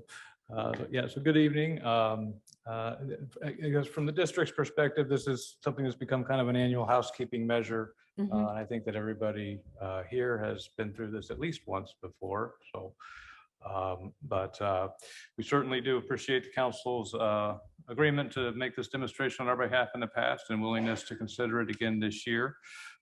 The state requires us to make an annual financial assurance demonstration for the remainder of the post-closure period on the landfill. There's a legally required 30-year post-closure monitoring and maintenance period. We are in year 13 of that. I also, the amount being requested this year for the 2 permitted landfills that are out there is $2,416,555. Unfortunately, that is a slight increase from last year. The state formula that has to be used to make the estimate, the cost estimate does account for inflation. So unfortunately, this year we did see a slight increase. Whereas in years past, we've seen pretty good decreases on an annual basis year over year from that. As in years past, to this point, the district has been able to fund the necessary monitoring and maintenance of the facility through its annual operating budget. And also in the event that something should come up that's not accounted for in the budget, we do still have the landfill trust fund that we would always pull money from before we ever came to the county to ask for anything. As of April 30th of this year, the balance in that fund is $738,419. So we do have those funds available before we would ever come to the county to ask for anything. With that, I'd be happy to answer any questions. Are there any questions to my right? Done it before. To my left? All right. Are there any, is there any public comment? Alrighty then. I believe we would. Wow, we can do a voice vote on this according to my notes. Cool. All those in favor of accepting responsibility for the post-closure care on behalf of the Solid Waste Management District, say aye. Aye. All opposed? opposed, say nay. And the motion passes. Thank you very much. Thank you. Thank you. And now we move to item 7. Council, I move to approve the emergency management's request for the creation of a new account line as set out in the agenda and to simultaneously approve an additional appropriation in Fund 4931-0000 Emergency Management Walmart Grants in the amount of $500 in the services category. Second. We have Mr. Justin Baker, our Emergency Management Deputy Director, joining us via Zoom. Good evening. Hi. So the Emergency Management Office has been working on upgrading the sirens for the outdoor warning systems. And we have been working with our maintenance vendor, the ERS Virus Company, and they have been doing temperature checks / maintenance checks over the past couple of weeks. And we will be continuing doing that over the next several weeks to ensure that the sirens are working properly and to fix anything that's messing up or that's not working correctly. So earlier in March, we applied for a grant with the Walmart Foundation, and we received a $500 grant with them, and that'll go towards the outdoor warning systems to help with any costs with fixing or replacing any sirens. And we just request the approval to create that new account line. Okay, that seems pretty straightforward, and congratulations on the grant. Thank you. Are there any questions or comments to my right? Congratulations. Thank you. I'll be back in June with another one. All right. Any question, comment? All right. In that case, is there any public comment? No. All right, then may we have a roll call vote, please? Counselor Iverson, Yes. Counselor Hawk, not present. Counselor Wiltz, Yes. Counselor McKim, Yes. Counselor Munson. Yes. Motion passed. Great, Thank you. thank you. And now we are at item number 8 on our agenda from the Extension Office. Council, I move to approve the Extension's Office's request for a midpoint hire of the Education Assistance in Fund 1000-0011 General Fund Extension, and to simultaneously amend the 2022 salary ordinances, account line 11104, Education Assistant 35 hours, B, non-exempt to a midpoint hire status with an effective date of May 31st, 2022. Second. Good evening. There you are. Hi, Amy Thompson from the Purdue Extension, Monroe County. Here to request the midpoint hire. We do believe we have a candidate who has the experience and skills that warrants the midpoint hire, and that she'll be able to transition quickly into the position and be able to get up to speed very quickly.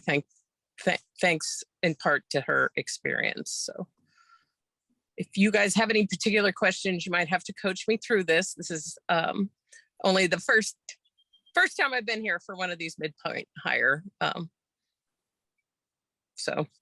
Okay, are there questions? Councilor Iverson. Ms. Thompson, I'm glad you're here and you didn't have to have me go through this for you.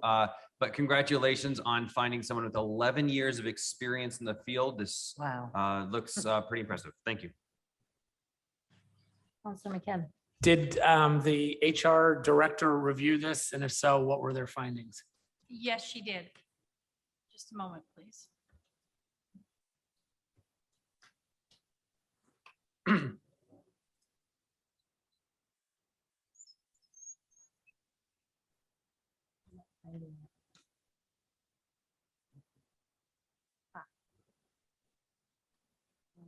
Page 52. That's what I'm looking for.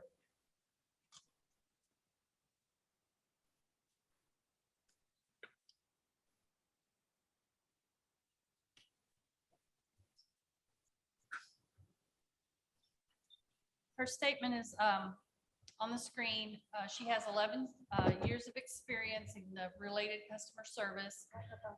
Oh, I know, now you got to tell me, right? She has 11 years of experience in customer service.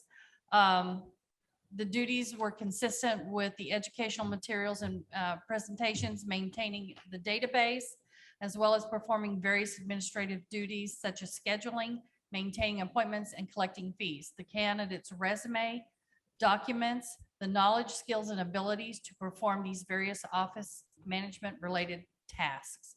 And Thank that you. was by the HR director. Thank you. Great. Question, comment? Okay. And is there any public comment on this issue? Seeing none, could we have a roll call vote, please?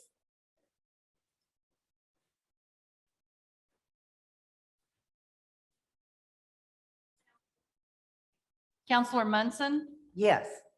Counselor Wiltz, Yes. Counselor McKim, Yes. Counselor Iverson, Yes. Counselor Hawk was not available. Yeah. Motion passed unanimous. Thank you. You all have a good evening. You too, thanks. We now move on to item 9B. 9A was tabled. Council, I move to approve the Health Department's request to create a new account line as set out on the agenda and to simultaneously amend the 2022 Oh, salary. No. Oh. We need to table this one as well, right? Or am I completely wrong? No, this is the temporary training Mhm. position. Oh, This so is we'll need different this than regardless. the health Yeah. administrator. Okay, so we will need this regardless. Right. 9A Okay. is health administrator, 9B is. Did we officially table 9A? Yes. Okay, I didn't hear it. Yes, at the very beginning. So 9B, but 9B stands on its own. I believe so. That's to If allow you the want a new overlap administrator, regardless of. Yes, the- it's the overlap. salary. It would just be without the midpoint higher status. Right. So I'm going to Okay, start Okay, I again. apologize. No, that's okay. Apologies. I'm glad you got my back.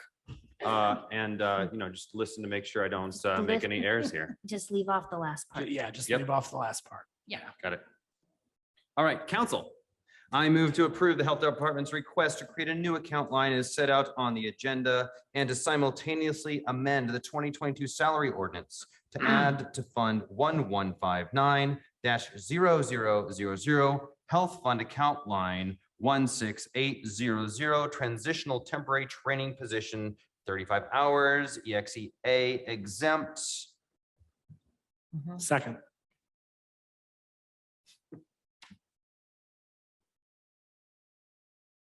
Okay, sorry, that was a lot of confusion and I was still looking at it to follow along. That is okay. That's okay. Welcome and thank you for your patience. That's going to be my mantra for the rest of the evening.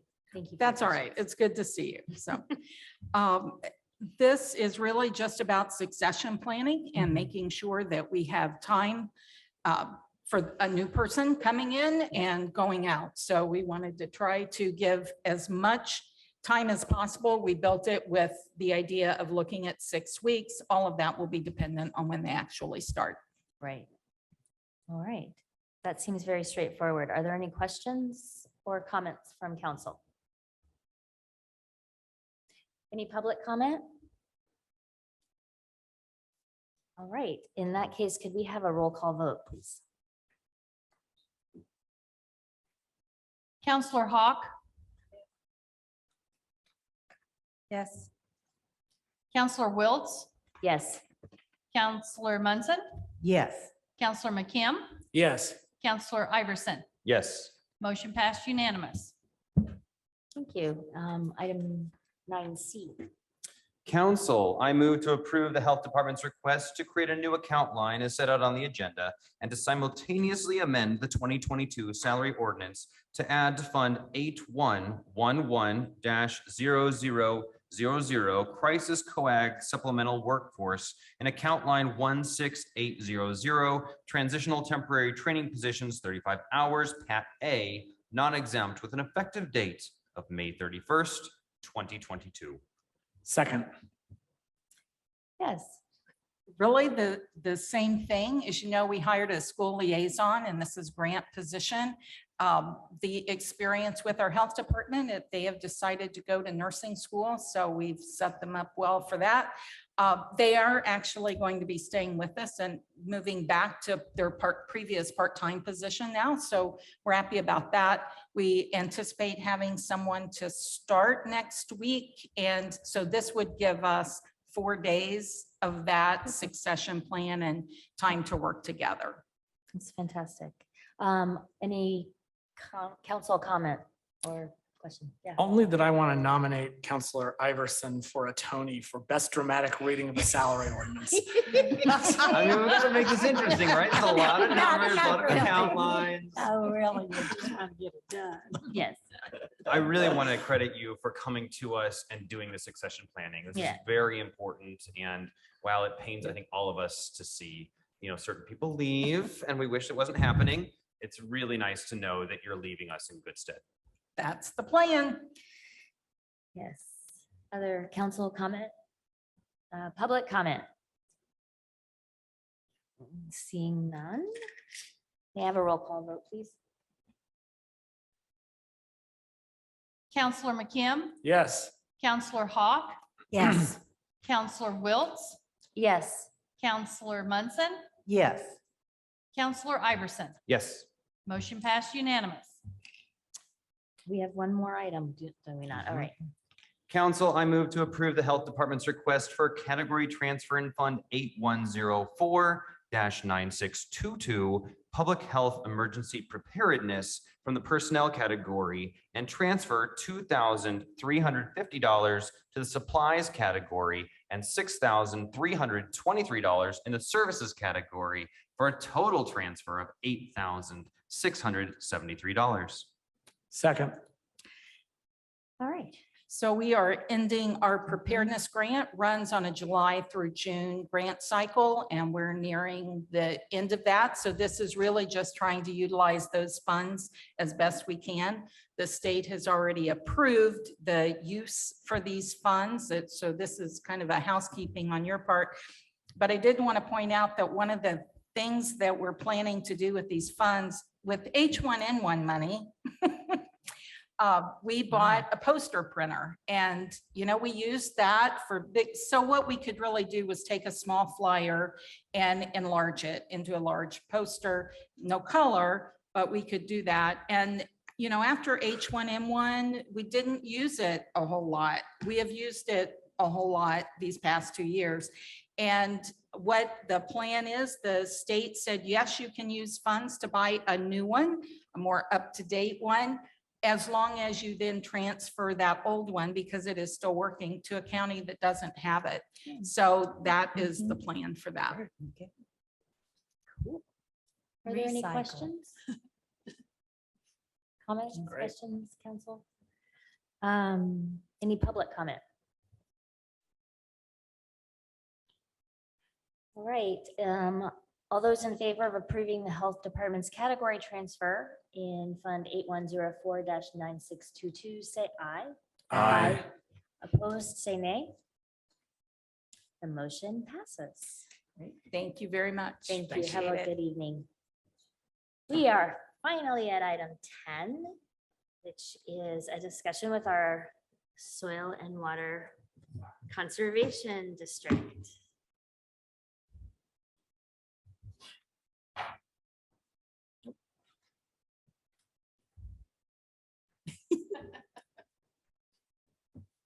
Well, thanks for being patient. Welcome and thank you for your patience. I said, maybe you saved the best for almost last. I don't That's know. it. We're gonna go with that. Mhm. Mhm. So what we really wanted to do was just kind of bring you guys up to date on the grant and where we're at with things, what happened. So back last fall, we came to council and asked you guys to support us applying for a Clean Water Indiana grant for a resource position. We were fortunate enough to receive that grant. So it will run through 20, what are we in, 22, 23, and 24. So it'll end in December of 24. We have hired Hannah Martin as our resource specialist, and she will be doing, well, she's already done a ton of things. Invasive species control on small properties, drainage, stormwater drainage, regular drainage, small farm, urban tracts. She works within our CS sometimes on larger ag tracts. We work with a lot of private landowners. Soil testing, watershed work. We are throwing in our NOI for the Bean Blossom Watershed. That plan is over 15 years old at this point. IDEM has recommended that we redo the plan. So we are throwing in an NOI to do that. So we'll probably be back to ask you guys to help us support that too. We're also doing work on another 319 grant for Lower Salt Creek. So that one will be submitted for funding in fall. Yes. So then I'll be doing resource tech for that, finding out where to disperse our money. We approved that we want it to be in the urban selection and then filtered into small farm management. So that's anyone who wants to classify themselves as a hobby farm. So if you have backyard chickens and you want to look into conservation resources, it basically picks up anyone who is interested in it. I personally want to thank you all for your support of Soil and Water over the years. Our chair, Whitney Schlegel, has been amazing in helping me navigate lots of things. Just to give, I've actually never been before council before, as in this capacity. And so I've been before you for different things, but I will have been with the county 19 years in September. And that's a long time. But it's been a really interesting journey to get to this point. And for us to have the capacity to actually be able and go out and service landowners now is a game changer. It's incredible because now when people call me and go, we have water running through our backyard and we don't know what to do, I'm like, hang on just a second. I can transfer it to Hannah. She can take it. She can go out. She can do that. I have invasives. I don't know what they are. Can you help us? Yes, we can. We've never been able to do that before, ever, because we've not had that capacity. I'm actually able to now focus on more money and bringing in more money so that we can actually build that capacity more.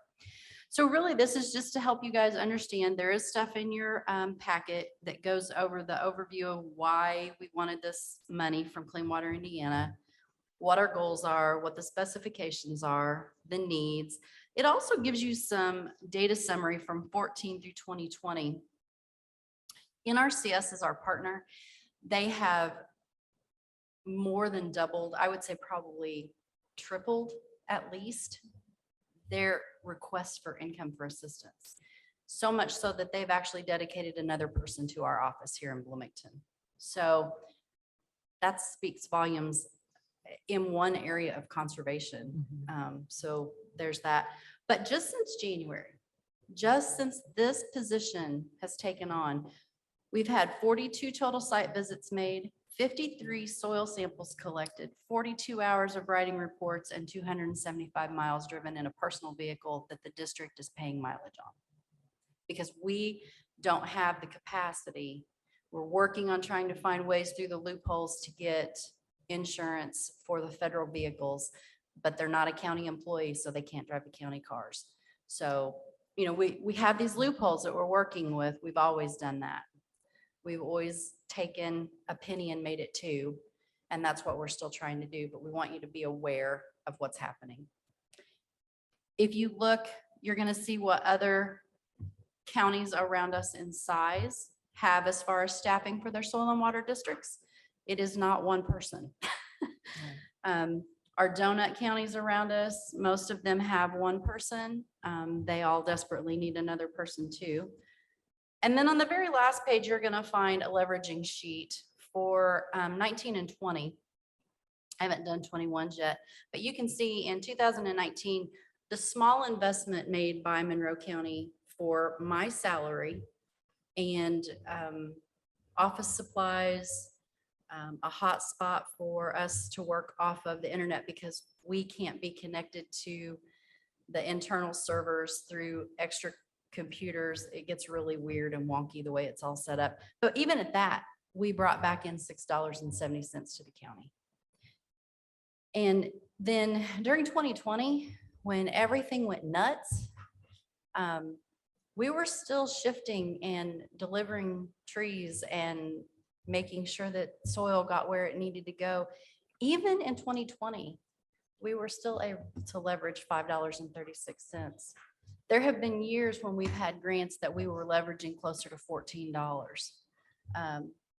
So yeah, we just want to bring you up to speed. I don't know if Hannah or Whitney have anything they'd like to add, or if you all have any questions. I do. My first ad is just that I have been working with soil and water my entire life. I grew up in Ohio, and whether it was just us volunteering for them or working on a practice with it on our farm, our soil and water in our small town was like our go-to person. It seems like now that's also kind of the go-to person. So literally any situation, whether that be wildlife, whether that be gardening, there's storm drains just flowing into their yard. Like a lot of people just don't know where to go with these things. And a typical Google search will just send you to soil and water. So we do just get a lot of influx of emails and people questioning where to go.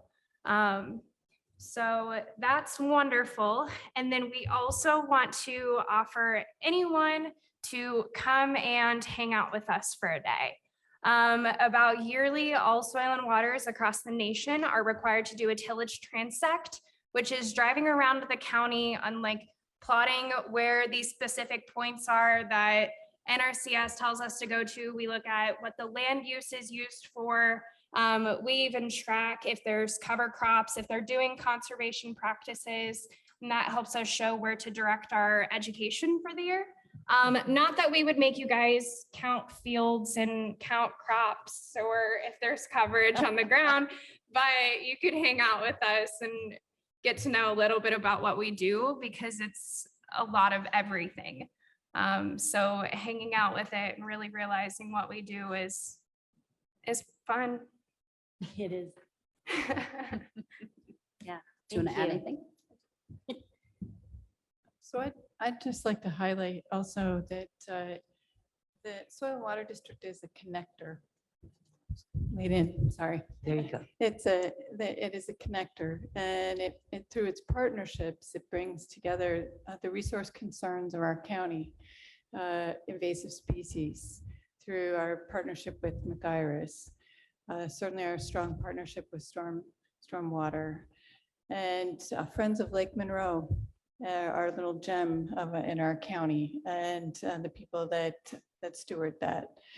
And so through lots of different partnerships, the district is kind of a hub, and those are our spokes. And those are partnerships that are nurtured by Martha and by Hannah and by our supervisor board. And so it's over the last, I've been on the board, this is my 4th year, and I'm now the chair. And I've just watched those partnerships grow and nurture so many wonderful landowner resource concern projects. And so Indiana is the leading state in cover crops. And so we are doing great things here and great things in this county. And so I look at our Soil and Water District as a gem and a connector. And so I think that we can do a lot more, and we just need a little bit of extra help with our resource technician. So I can say that we have one of the most unique counties in the state. And I am the president of the Employee Association for Soil and Water Districts at the state level. And we have it all here. And so we deal with all of it. We deal with forestry, we deal with crop ground, we deal with smaller production, specialty crops, we deal with water resources, erosion, you name it. It's come across my plate at some point in the last 19 years. So I don't know, I hope that you guys will, as we continue to bring you more information about this project and what the position is doing to further the residents of this county, that you will see the need and hopefully help guide me and the board in how we can maybe make this a permanent position at some point. That's not what we're asking for tonight. We're just asking that you guys be aware of what that one position could do in return for the residents. And I think that's huge. So I would ask if any of you have questions, but I do want to do one last thing. I want to thank you again for your time, but on Wednesday, August 17th and Tuesday, August 23rd, we would like to set those, Hannah and I would like to set those 2 days aside and offer council members the opportunity to actually go out with us in the county and see what we've been doing for the last 19 years. Actually, I'm going to take you further than that because there's some spots that I know about from the 70s and the 80s with Joe and some of them that were around back in the day. So if you are interested or available on either one of those days and would like to arrange it, so 2 or 3, we'll take 2 or 3 at a time. You have to trust my driving. And we're going to plan about a 3-hour stint because it takes about that long to really get out there and see what we want to show you. So, but we would love to offer that to the council. So. I also have one thing to add, and that's just the flexibility of the Soil and Water District. I like to say that we can do everything because I like to do everything, but that flexibility. So it's just kind of wondering what need is in the county.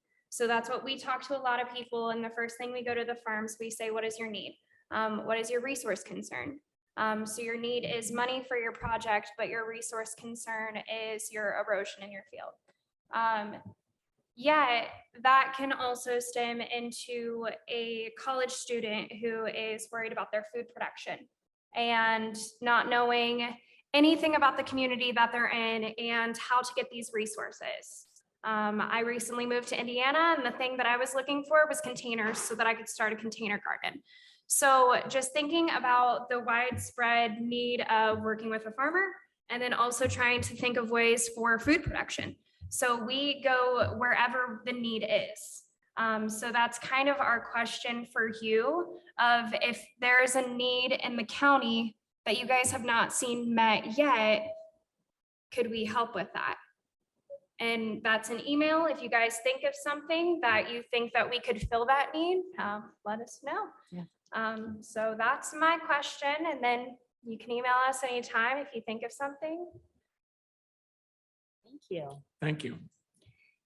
Yeah, I really appreciate the presentation. I do not have that in my packet. Okay. I want that. I have, did you send it separately maybe, or? You We can. didn't get it till Okay. If we could, after the packet's already out, so I Oh, can, yeah. if you could send it. She can send it electronically, Yeah. yeah, or I can. Yeah. I Perfect. do have 3 hard copies if anybody does Yep, want them. I'm I didn't good. bring a I lot, just- but I did bring some. I so- definitely just Okay. want a hard copy. Yep. Wanted to make sure that I saw that. So one last, does anybody have any questions? I have comment. Okay. Yeah. I love the enthusiasm. Yes. It's like, ah, The energy is nice. yes. No, You it's speak in the fun. mic and I can hear you, so I'm not turning my back to you when I'm looking at the screen reading I it. come from a family of teachers, Oh. and I think they've used their teacher voice on me too often to where I could easily use it. Right, well, I I can just want you to know that your enthusiasm could very well be very contagious and so could just hang around us a while. I'm telling you what, I'm not trying to embarrass you, That's fine. but Go for it. we couldn't have. I don't know how we got this lucky because, she fits and she's passionate and that's what's important. But I also just want to let you all know that we have migrated our website to the county site. So if you are really looking for information about us, go to the county community tab and find us. You can also Google or search on the county site anything, all of our forms, all of our applications, all of our information. It is fantastic to be connected that way. Yeah. So that's all we have. Thank you for all that you're working on and all that you're doing. Really Thank you. appreciate it. And thanks for the update. You're welcome. We'll be back in the fall. Count We'll on let it. you guys get through budget and then we'll come back. Okay. Okay. Fantastic. No more questions from y'all? All right. Thank you. Thank you so much. Actually, yes. So when we're talking about adding or You need changing. to use your mic. Sorry, I need to move closer. When we're talking with various departments about adding staff or changing staff positions, we like to do this before actual budget time. Oh, yes. And so this is something to work with your liaison and check the council schedule. Yeah, Regarding coming back. Yeah, well, yeah. So on that note, I don't know if you all are aware or not. Some of you are, some of you aren't, that we're just like a weird duck. I'm a county employee who's under the commissioner's office. Yeah. So we're not our own department because the Soil and Water District is technically a division of the state of Indiana sub-government. But some counties actually look at their soil and waters like departments. Some don't. They're all over the place across the state and how they work. So I don't really know what the next steps are. I guess I'm kind of looking to you all and the commissioners and poor Kim's probably ready to just like delete my emails when they come through. But we want to do the right steps so that it gives everybody plenty of time. But more than anything, I just want you all to realize the value of the idea behind having this position because we knew it was needed. That's why we went after the grant. But it's important that other people begin to see how much it's needed and see that there's a value in that buy-in. So, and it is important because there's a 3-year limit on this appointment. Yeah. And I'm so- already thinking ahead just in case. I know. And That's I really where- love my That's where my job. mind went to. Yeah. But the grant does go until the end of 2024. Till the end of 2024, Okay. December 31st, 2024. So we've got is- time to. Yeah, we do. So we And, can- but I wanted to kind of start making it aware to people because, you can't just fund something because I say it's a good idea, And so that was really where this started. So. Well, I think it's good to stay on our radar. So appreciate that. And duly noted for 2025 budget. Cool. We'll look around. We'll see what we can do. Any other questions? All right. Thank y'all. you. And thanks for your Thanks. patience. Absolutely. Yeah. Thank you. Yes, one more thing. Oh my goodness. I think we Yeah. are at item. And I think several of us may need to leave at 8, so we don't have a huge amounts of Oh, time. really? Okay. To We're get good. through the. We're at item 13, which is the Assessor's Department report. Thank you. So very I'd like to much. invite Judy Sharp to come on up and give us an update on what's going on in your department. And I'm gonna say one more time, thank you for your patience. I thought I was gonna have to wait on Eric. Is he not gonna present? He was in front of me. What? He went during department updates instead. Should have. Aha. I That'll thought teach you you. wanted to talk to me, so We I don't know what you really want, but I'm here. We do want to talk to you. No, we would like to hear what's going on and we have asked everybody to come visit us. I know you so- did. No, I'm always happy to talk to you. it's been crazy, as you can imagine. I just looked at the clock and I'm thinking it's bedtime, but Yeah. you know, I'm here. No, wow, the Form 11s went out at the end of April. April 26th.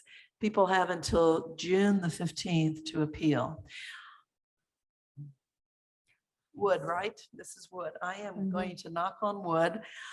So far, it hasn't been horrible. You know, last year I told you we had over 600 informal appeals that ended up to about 70 that went to the board. I don't think we're gonna have that many this year. So did you say June 15th? Is that? Yes, sir. Okay. Now, we still have about 2.5 more weeks, but the end of the appeal process is usually your commercial people. The people that bring the tax reps in from out of town, out of state. That's a whole different ballgame. The individual residential people start immediately talking to us. And, you know, we're available almost 24/7, to be honest with you. It's not unusual for me to wake up in the middle of the night and look at my emails, which I swore I never do, and respond. Just get it out of the way is what we do. Today was, every day is busy. We've had quite a challenge in my office, and I think you guys kind of aware of that. I've never had turnover in my office. Very little. People stay with me 20+ years. I've lost 3 or 4 people in the last year.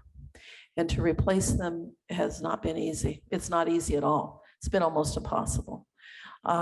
They come in, they work for me for a few months and they leave. Right now, I'm still about 1 person down.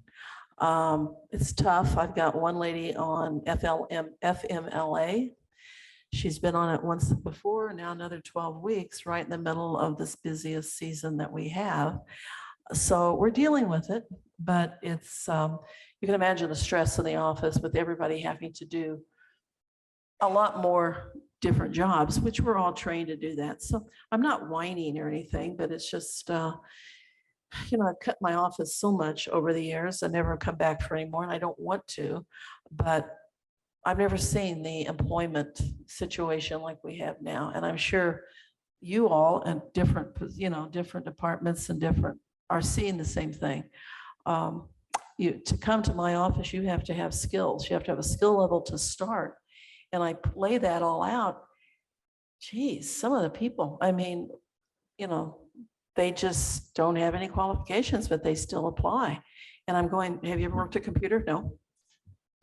Do you know what I do? No. You know, I think the first thing you'd want to know is where you're applying for. So it's been challenging this whole last year, and it's not going to get any better. I'm already seeing that down the road. So that's just on your radar if you haven't heard that from other departments. I hope you haven't, but I've never gone through this, and it's pretty stressful. The appeals, you know, they're okay. It's not any bad, nothing horrible yet. I've had a few really not nice people, but you get one of those every once in a while. Most people, I can't really stress to people that we're market value.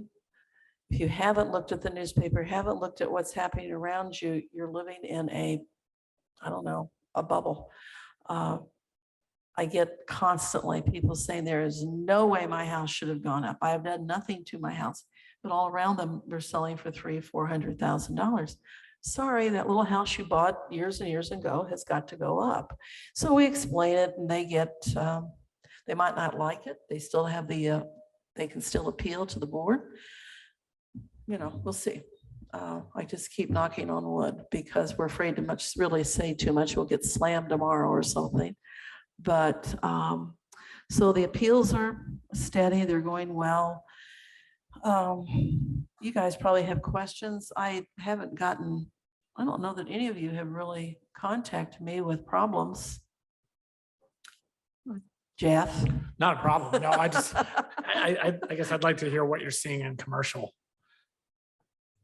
Nothing. Absolutely nothing. I mean, I know that sounds so silly, but it is early for commercial.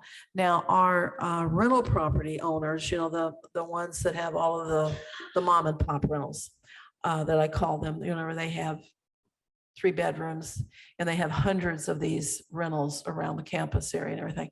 These are our regular customers that we work with all year long. They work with us. They know the drill.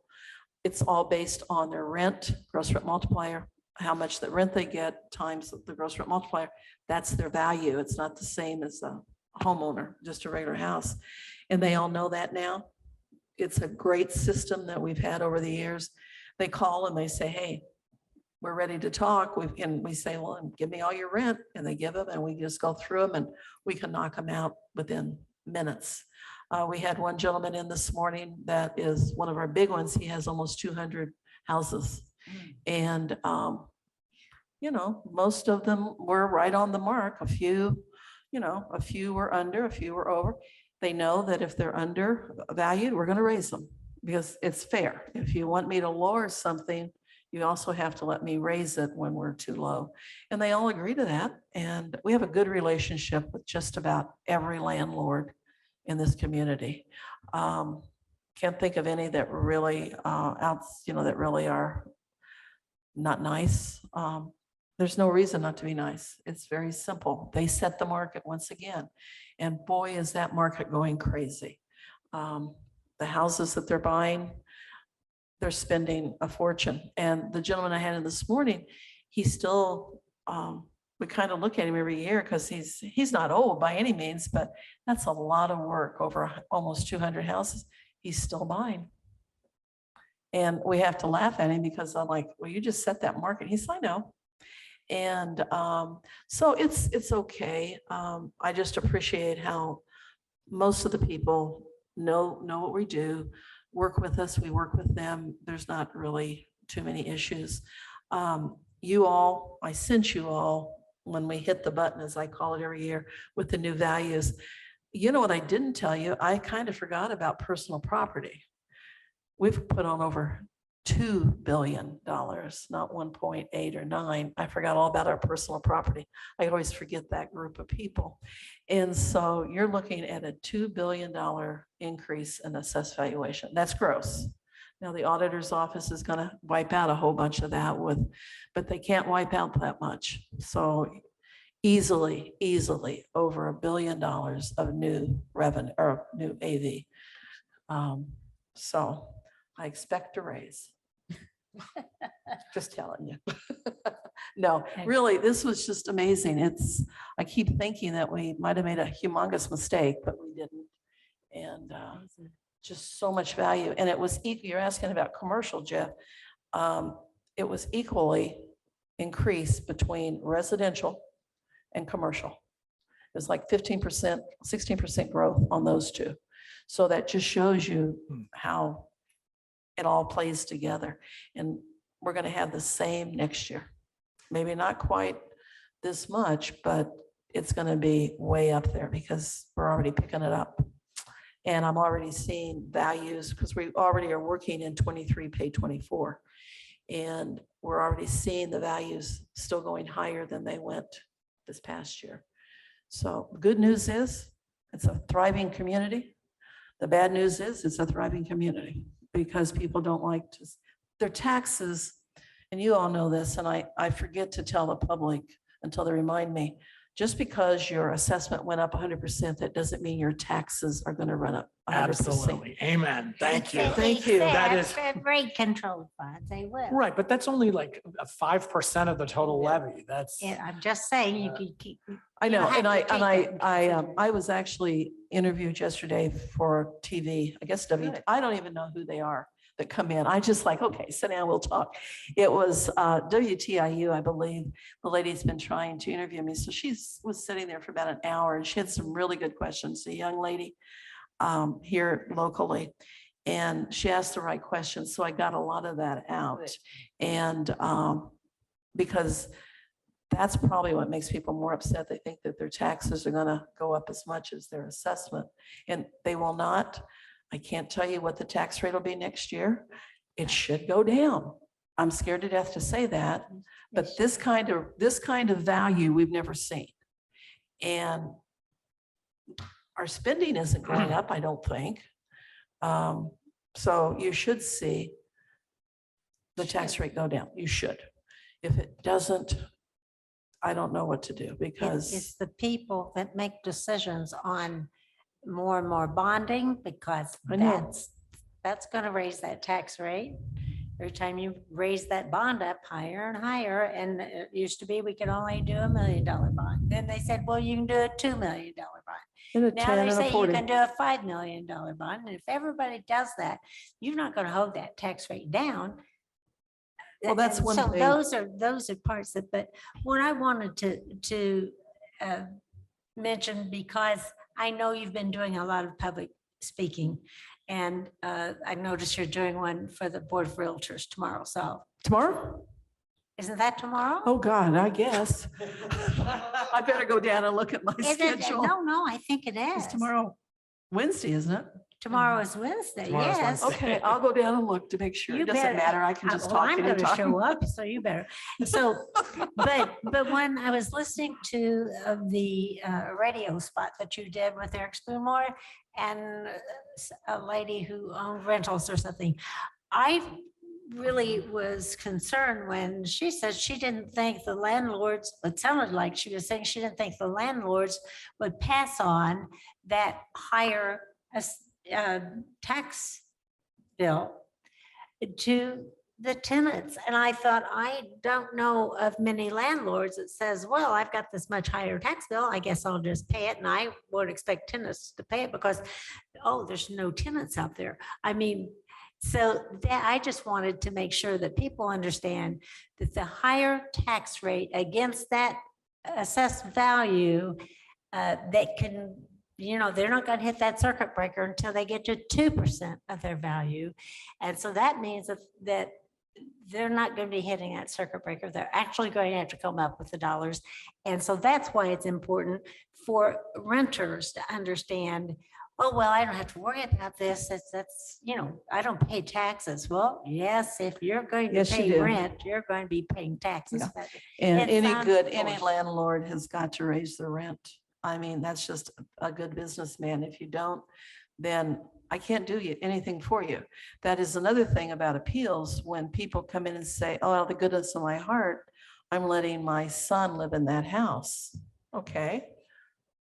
That's very nice of you, but however, the house is going to be assessed what it would be if you were renting that at market. It has to be. So it's always market rent. It's not what, out of the goodness of your heart, what you're doing. And I do have people that are being just wonderful to people. That's okay. That's a decision you made. Now you've got to have to still pay the taxes that is due that you could get very easily. And so many people say, I don't want to raise my rent. Well, don't, but the taxes have got to be paid and you're maybe not going to make as much profit. And that's very nice of you, but eventually you're going to have to do something. And I also wonder how many people that when they don't raise their rent over and over for years, how much maintenance they're doing. And that's a real issue I have with people that aren't keeping up their properties and people are living there. And I know they're not, and I know they're paying rent. And I see them all the time. And I wish we could do something about that, but that's not my job. My old board, and Marty, you remember my old guys that were on the board, we used to always go out and the guys would always make the comment because people will let their houses fall down. I mean, just literally just fall apart. And then they want me to lower their assessment.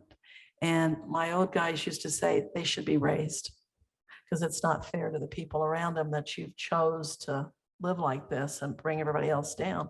We should have a tax on people that don't take care of their property. Well, that's an idea. I mean, I see a lot of it and there's no reason for that. Now, you're really poor and you're really old, then there's help for you and we need to get those people help. But just because you don't want to take care of something and get your taxes lowered, that shouldn't happen, but it does. They go to the state and I have to lower them. But things are good in the office. People are working hard and everything's on time. we just, you know, I have to send all my data to the state at a certain time. And of course, it always gets up there a few days before, and the state got back to us, I think last week, that once again, all of our data is compliant. We're good to go for another year. It's just same old, same old. I wish some of you guys would come down every once in a while and see what we do. Marty's in and out all the time because she's my liaison. I don't know if you understand how important it is to the employees. They get such a kick out of any of you, the commissioners, any of you, other elected officials coming in. I have a young lady that's worked for me for about 3 or 4 years, and she's absolutely phenomenal. And she was so scared when I hired her. She didn't have any idea, but I knew she was going to be great, and she turned out to be great. But every time I'd ask her to come in to the office, she'd come in with her notepad, and I'm not used to that, you know, come in and sit there just like everything I said was, you know, the best thing that's ever been heard. And I'd always look at her and I'd think, gosh, what should I say, you know? So that went on for about 3 years, and she finally got a little bit better, and now she's just like the rest of the staff. And I was kidding her, and she says, Judy, you're an elected official. And I'm like, okay, what's that mean? And in her mind, it was such a, you know, it was this honor, and it is. I mean, you guys, we have to agree to that, but I've never thought of somebody that works with us, how respected we are, and we have to earn that respect. And, but my people love having, and Marty can attest to that. They all just get giddy when you come in. Of course, we don't get a lot of work done for a little bit, but that's okay. But you're all welcome always. And I'd love to see you come in. Thank you. And meet the people. So they work hard for this county. They really, really do. I'm blessed. Any questions? Want to talk about your assessments? I'm sure they're perfect. I'm sure they are too. Cheryl, me and you had a little conversation, or was that 2 years ago? Time's running together. I can't remember. I think you had a barn that you were questioning back in the day. Yes, and parcels of land that had different soil types. Oh, yeah. That were strangely strange. It's strangely strange. Makes no strangely sense. assigned different values that really made no sense whatsoever, except they follow the guidance of the. No, it makes no sense to anyone other than Purdue. So your land is valued in part on its soil type? Oh, yeah. Oh, yes. Yeah. Rural That's great. land throughout. Monroe County is based on soil Agricultural type. ground is based upon the type of soil. What if you're not using it in an agricultural? Well, then you don't get that. I get big numbers on you. It's like- Agricultural it land is hasn't been- artificially low, Right. very artificially Yeah. low. Yeah. And Cheryl had questions when she first came in, couldn't figure that out. Yes. But don't feel bad. No one other than Dr. Larry DeBoer understands it. So, well, guys, it's 8 o'clock. If you don't have any more questions, thank you. Please don't be strangers. Okay. I won't see you again till budget season, Well, thank you. which I think is next week or You will next see month. me before Well, budget yeah, season you'll pop because I'm in. your liaison and I want to make sure you get your budgets right. Yeah, I told you what we need, just double I know our it. salaries. So thank you Thank so you. much. Thank you And for thanks the for update. waiting. Somebody has a good, oh, I didn't mind. I won't come in tomorrow. I'll just stay home. Fascinating. You know, one of her employees has great talent and sings in one of the little restaurants around here. Mary? Neely. Oh. That was just amazing. Yeah. We have another item on our agenda. A big one. Council, I move to approve the recommendation for proposed cost of living adjustments, also known as COLA, COLA, rate for the 2023 budget cycle. Wait, is this a discussion or is this a motion to approve something? This is just a discussion. Discussion, and what I wanted was a recommendation on what to move forward if we got to that point. There's no second. I'm not seconding a motion for a recommendation yet. No, I mean, don't we have to study this? We will have a discussion instead then. Okay. And we'll open it with, would you like to just tell us a little bit about?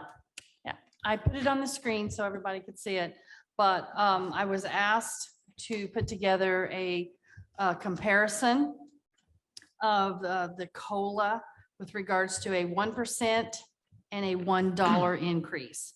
And so you have where we're at this point in time with 2022. And then I went ahead and did the adjustments for the elected officials, the chief deputies, the SOs, any midpoint hires that we have included since the beginning of the year. And then I was asked to go ahead and include what it would look like with the 7.5% increase, because that's what the CPI has, where we're supposed to be at, kind of thing. And the CPI, when you do the 7.5 and you break it down to the hourly, it comes out to $1.99 on the hour. So I gave you those two to see the difference in that comparison. So. Thank you. Counselor McKim. Yeah, so I want to make sure I understand this a little bit. So the 2022 numbers, are those the actual 2022 numbers, or are those the 2022 numbers that have been adjusted for any 2023 step increases and midpoint? No, hires? 2022 is where it's at right at the moment, but I included, like if we had midpoint hires that we have just done, which was not included, during the budget session. So that's where you're at right at this moment. But also step increases. Oh, yeah, the step increases were all already included when we did the budgets. But it doesn't, but this doesn't include what a step increase would be next year. Yes, Yeah, one. she's saying it does. I said it does. I went through and did the step increases for everyone. So the step increases are included in the 1%, the dollar, the 7.5, and the $1.99. Yeah. Okay. Which is what it says, yeah. The problem is that because all the step increases were included in this 1% number, I can't then now take that number. What I was hoping is to have a number I could then take and just multiply by, by whatever number of percent we might consider. But it sounds like I have to back out the amount of the step increases first, just to get the pure effect of the COLA, right? But you included that also in the 7.5%. Yes. Yeah. Okay, So so I so could they're just divide, I didn't need to do a little math, but. So if you're going to just do. Well, and I think in order to get a realistic idea of what What it was going it to was going to be, cost. we needed to have the step increase. Right, but I guess what I'm saying is it makes it hard to do the analysis when they're together in one Yeah. column. I see. So like one way that we could have, and I'm sorry, I'm just seeing this really kind of for the first time also, but Well, yeah, because I didn't get it done till like yeah, this afternoon. So that we could have a 0% that would just be the effect of the step increases. But I mean, I can back into it using the 7.5 and Yeah. 1. That's doable. See, yeah. Well, while Jeff is doing the Yes. math, may I ask us a question that takes us in a different direction? Sure.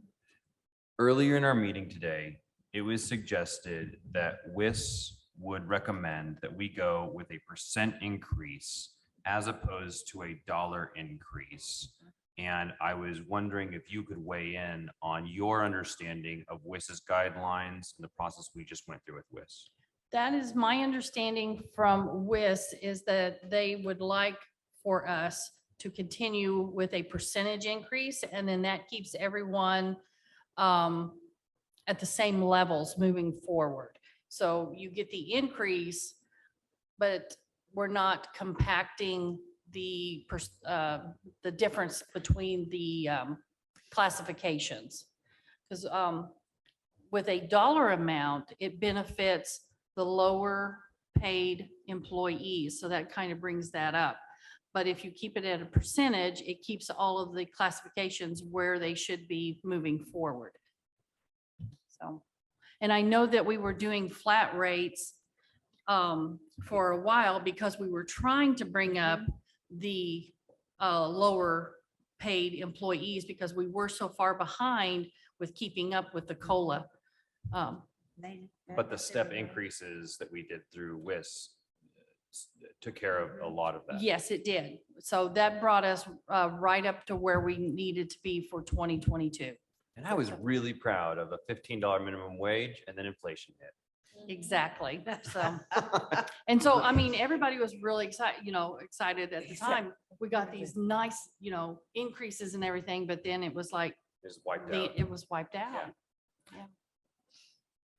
So, okay, so I did a little bit of math and I just want to make sure the numbers that I came up with kind of just make intuitive sense to you. But it appears that for each percentage point of cost of living increase in the general fund, let's just talk about the general fund because that's the easiest to deal with. It comes up to about 218,000 in increase in salary.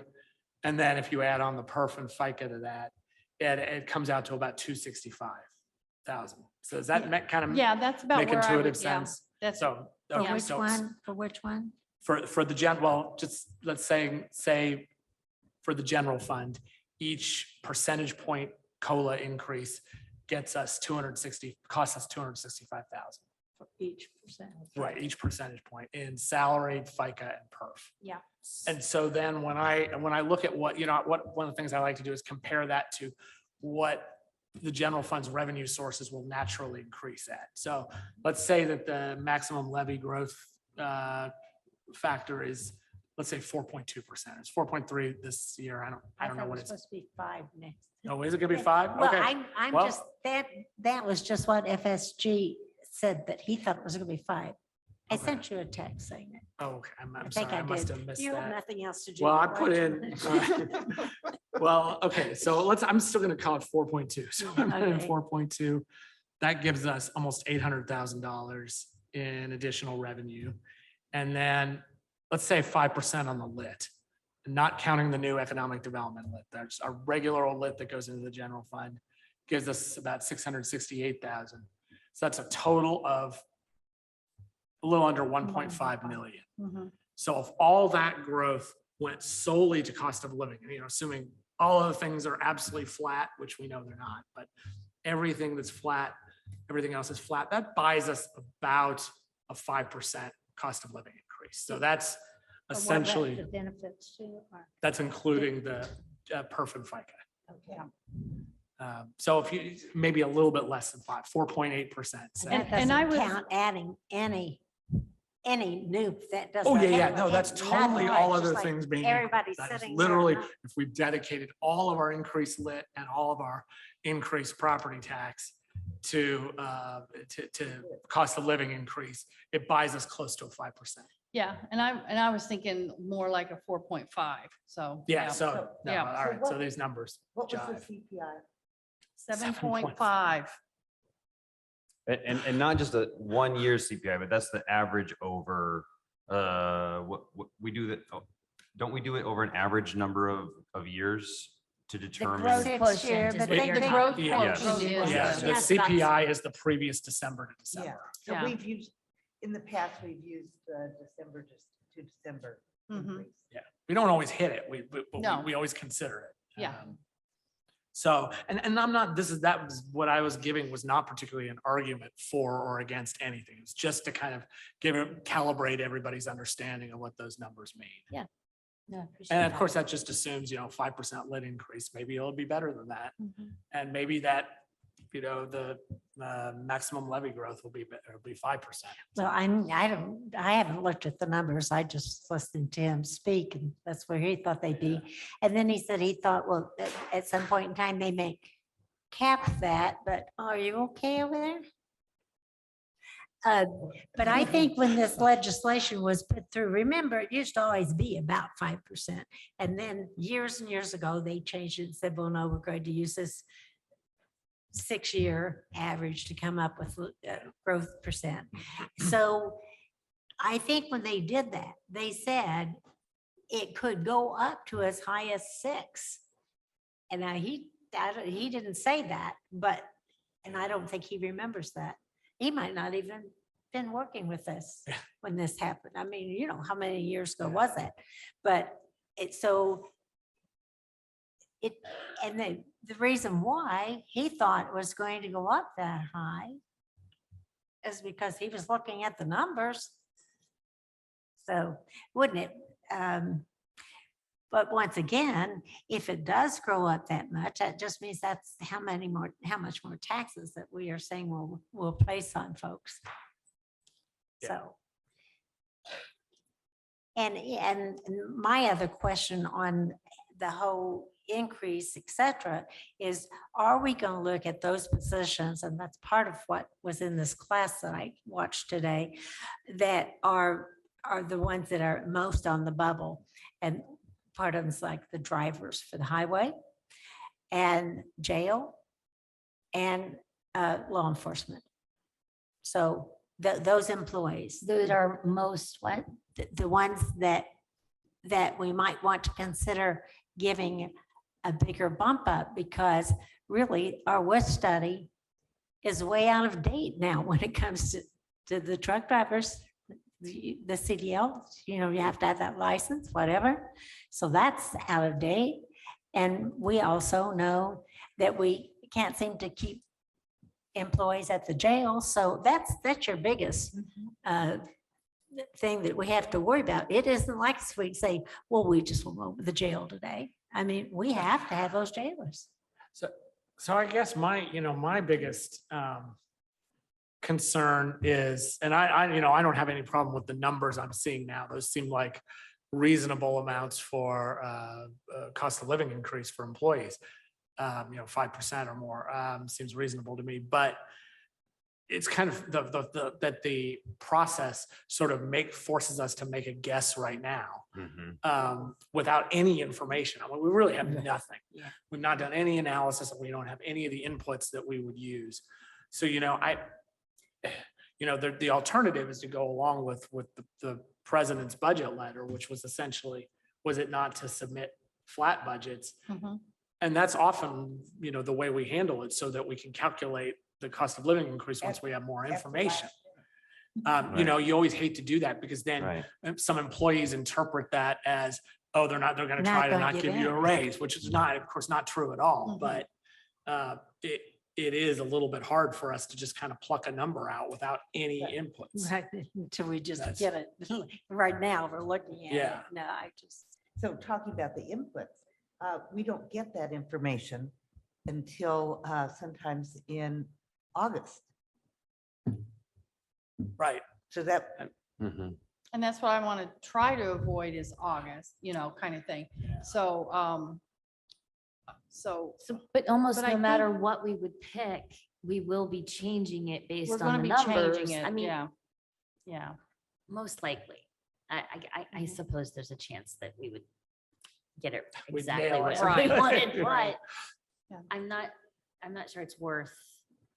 Yeah. So I Doing do you something. guys need to see, more number, I guess, what do you want to see right now with what we got?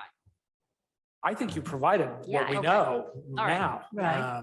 And then, Bree in the auditor's office can bring us up to date on where we're doing with our cash balances and where we are to date. Of course, we haven't had our June settlement yet, so that's going to change a lot too. But you have to look at where you think your revenue is going to be. And do we, as a group, believe that the additional dollars coming in from this tax that I wasn't in favor of, but hey, if we got it, we got to figure out what we're going to do with it. And are we going to set that aside for something other than this? Are we going to set that aside? We know it's going to cost a great deal to move forward with the jail issues and Right. so forth.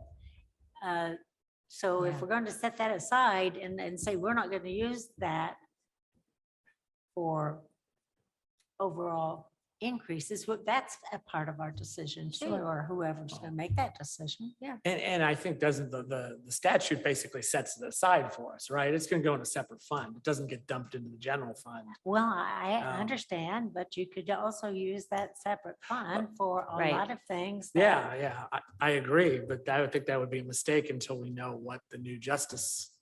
complex is Absolutely, going and to that's, I cost. just want to make sure that doesn't get lost. It's not lost. Gone. You know what I'm saying? Yes. Well, and that timeline is ambiguous too, to a certain degree. There's no guarantee that we're going to know hard data on that by August or September, No. October. Yeah. So that makes it challenging as well.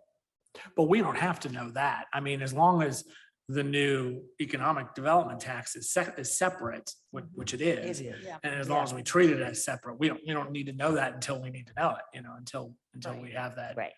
that information. And the other thing is, are we gonna start looking at our lit dollars, the public safety lit dollars, and trying to move those positions out of that public safety lit?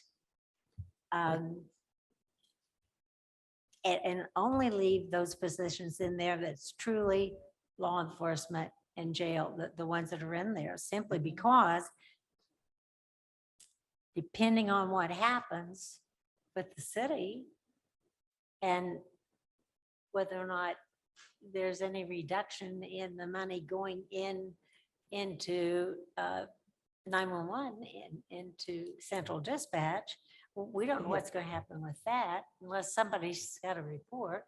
So we won't know how much actually we might get of revenue from there. So the forecast for dispatch, I beg your pardon? I said the forecast for dispatch is to have a smaller budget for 23. And that means more funding for both the city, the county, and also Steinsville. It's just, I know that eventually, when the city goes forward with a large bond, if they do it on property tax, then that bond, that debt is included in their qualifying dollars to be able to pull from lit. But that's it's a relatively Small, small. see, I don't know, I haven't looked at the numbers. I'm just trying to think where we need to see where we might need.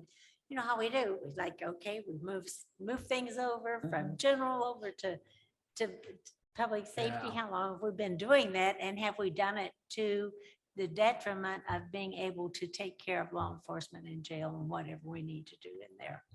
So that's a lot of our internal discussions we should be having.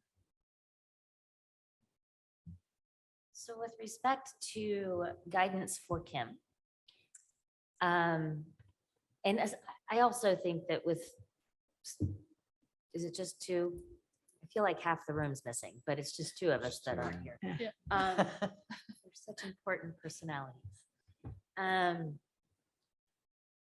I would feel most comfortable just advising that departments stick with 0, because I feel like whatever we tell them, we're going to change it. Do you, I think one of my thing, I need to prepare the grids. Do you have an idea that you're going to go flat with an hourly rate or with a percentage? Because that's going to tell me how I need to start preparing the formulas, Okay. which does take a little bit of time. So if I could at least have that little bit, then that way all I have to do is plug in a number and it'll go, bing, Yeah. and it'll be ready to go. So basically, we had the WIS, or we had flat WIS, right, for the last 3 years. Yeah, I can pull that up if you want to see it, but yeah, I believe it was flat width. And there's not any specific guidance from WIS that says, hey, do percentages. I do understand the logic and the math part. No. But I just looked at their maintenance plan. Yeah, it's not in the No, maintenance plan. it's not in the maintenance plan. Okay. I think it was just a recommendation that they had mentioned. You know, Mhm. it keeps the, when they were having the meeting, that was the recommendation so that, to stay with the Mhm. the COLA, and keep it consistent and not go back and forth with a, flat versus a percentage. So Could we suggest maybe to Kim a 1%? That way we signal to the employees of the county that we're willing to do something, but we keep it. Oh, but they would hear 1% and then you. I think that okay, you're almost- right. I already Yeah. got yelled And at your by one telephone county number. employee based on even our suggestion for an analysis for 1%. I Right. think No, It's just not even. All right. just say we're working on it and we're trying to get it as There's no high co- as we there's no can. COLA effectively. because we haven't decided what the COLA is, not because. there is not, Right. right. There's no Right. COLA. There's no COLA. We Right. understand and we're trying to make it as high as it Yeah, can hey, be. I just. I I am mean, on yeah, board we're with that. talking, the ranges we're talking about, we're looking at, we're Right. considering 7.5, we're considering 5, we're looking at larger numbers than we've ever given Yeah. cost of living increases. I just want to avoid, I just had too many salary grids last year and that caused me quite a bit of confusion, But going that back was- and forth between, are we going to do a percentage or are we going to do a flat? And then we ended up just sticking with the width. And so if I had a little bit of a guidance there, then that way I can have the grids sort of kind of prepared. Well, I think especially given that we've done several years of flat, a percentage seems logical regardless. Actually, you can't really even consider like the 2 years before that we did flat because last year was, for this year, was supposed to have been, all of them be the right number. Correct. So I think you can only count it just 1 year, don't count those other 2 years because we were supposed to have fixed that, right? I Yes. still Right. vote for percentage. Yeah. So I You still just, want to yeah. do I percent? want to do a percentage this year. Yeah. I do. I want to Do do you not? percentage. No, I guess I'm just keep thinking about all these folks who really, some of these folks are not making enough money to drive to work. I know. I truly, I was carrying the flat banner up until I got advised and Well, talked to about my maps. I mean, there's arguments for both. I I'm know not there is. saying If it's you're obvious already making either. Yeah. $70,000, maybe you've already got it spent too, just like the person who's only making 35,000 and cannot pay the rent. Yeah. I mean, I get it. Yeah, So- I mean, there's an argument for either way, Yeah. kind of thing. So, yeah, I see it on both ends. I mean, so I can't adopt them. All I can do is take care of my dog. So whatever.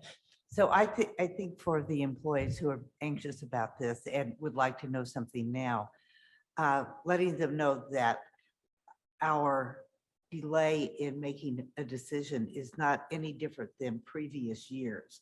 We wait until we have information on our revenue before we decide what we can spend.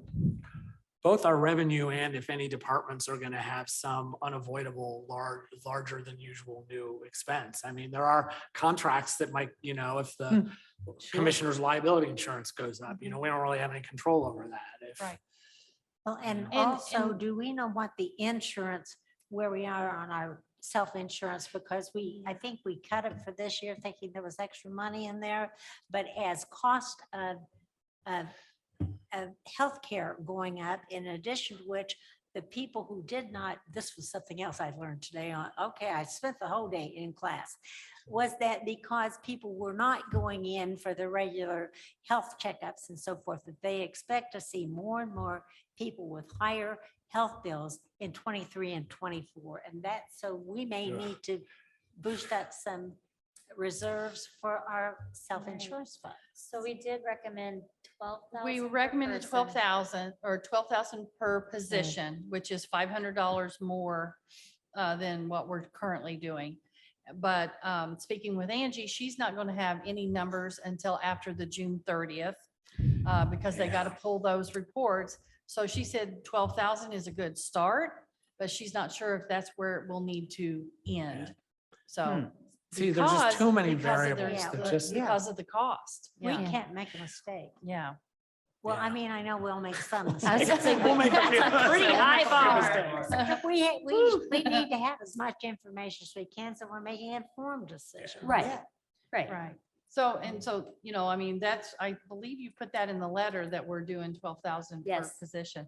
So, I mean, and that's what, she recommended for right lot. now. So, and, she said based on her information that she's, looking at, it may go up, because of the cost and the inflation. So, And then, of course, there's the other side. There's what the employees actually pay for the health insurance. That's, exactly. So, that will. That could go up. and I don't that know could when go up they as well. know, when they know about that. I can't remember I when don't they just make remember. that I know decision. once we figure out how much it's gonna cost per position, and then they file that down to how much it's gonna cost the employees then in their cost. Hey, I'm old. It's costing you a lot of money. I'm old Yeah, too. I haven't, so I don't do anything but go to the clinic. I haven't cost you a penny in years and years and years. So the question before us is, are we going to do a percentage or flat? And can that decision be made soon so that Kim can get to work and set up her grids? When can we decide on that? I'm saying percentage now, but it sounds like there's not unanimity on that, so. And So that's okay. here's what I'm thinking. I don't know what the process should be. But if we have unanimity here, then I would be comfortable saying that's a decision. If it's such that the two folks who aren't here voting in one direction or another would sway it, I would like to wait till the next meeting to make that decision. I think that's right. Fair enough. So that said, should there be sort of an informal yay or nay now? No. A yay or nay to say nothing? No, because if everybody says Well- this way, Okay. then it doesn't matter. They could say not and it would still. You won't take everybody, just I there's know. 4 of you. I know. Right. I know. There's 5 of us. No, because I know, I know. I haven't wrapped my head around it. You guys have been talking about it, fine, but I'm just now looking at it. Okay, and Well, I think we've Let been us- talking about it precisely the well, same I'm amount of saying- time. Let's schedule this for the Well, next yeah, meeting. do it the next meeting. Yeah, And then Let's next just do meeting. it. I'm just saying, I don't. We'll do it the Put it next on our meeting. agenda. But I think, are we in agreement to just go along with the council president's recommendation for submitting the Flat. 144s with with flat? flat. Yes. Yes. Okay, With the careful messaging that doesn't mean we're considering 0. right. That's really not an option. Right, because once I say, that, I mean, everybody's gonna go, Right. no raise. Right. So- And just remind them that this is how we've done it year after year. Right. And what date is it that the commissioners are supposed to bring to us their recommendation? Because that's how it's supposed to work. I think Mhm. that's in July. I think that in July. I think that's July, because I'm getting ready to send out the 144s to everyone, and they've got to be back into the auditor's office. And then that goes to then- the and then it goes to commissioners and the And I commissioners want to say it's in recommend. July. So we really, that's important. The rules say they recommend, doesn't mean we take their recommendation. Yep, procedure. Okay. Okay. So that is decided. We will determine the other part later at the next meeting. And we had council comments. Anything from anyone? Okay, I just for people to know that if you want to put your credit card in the parking meter and it doesn't work, put your hand up over it so the sunlight doesn't keep from working. I didn't know that. What? The sunlight keeps your credit I card don't from working? know. Somebody was walking by and I said, could you help me? I can't make this thing work. And she put her hands up to keep the sun from hitting it and it worked. So I don't know, either she's a magician or whatever. I'm just saying. Okay. There's also a wonderful app. No, thanks. No. You know why? I I'm wouldn't just say saying, that? I'm just Okay. saying. There's an app Because for I would that. still. There is an app. There for is an that. app for that. I would still be paying that 2 years from now because I'd forget to get out. Okay, with that. I My comment believe- is that I'm hungry. Okay, I am adjourning the meeting. I We think are that's great. adjourned. Thank you.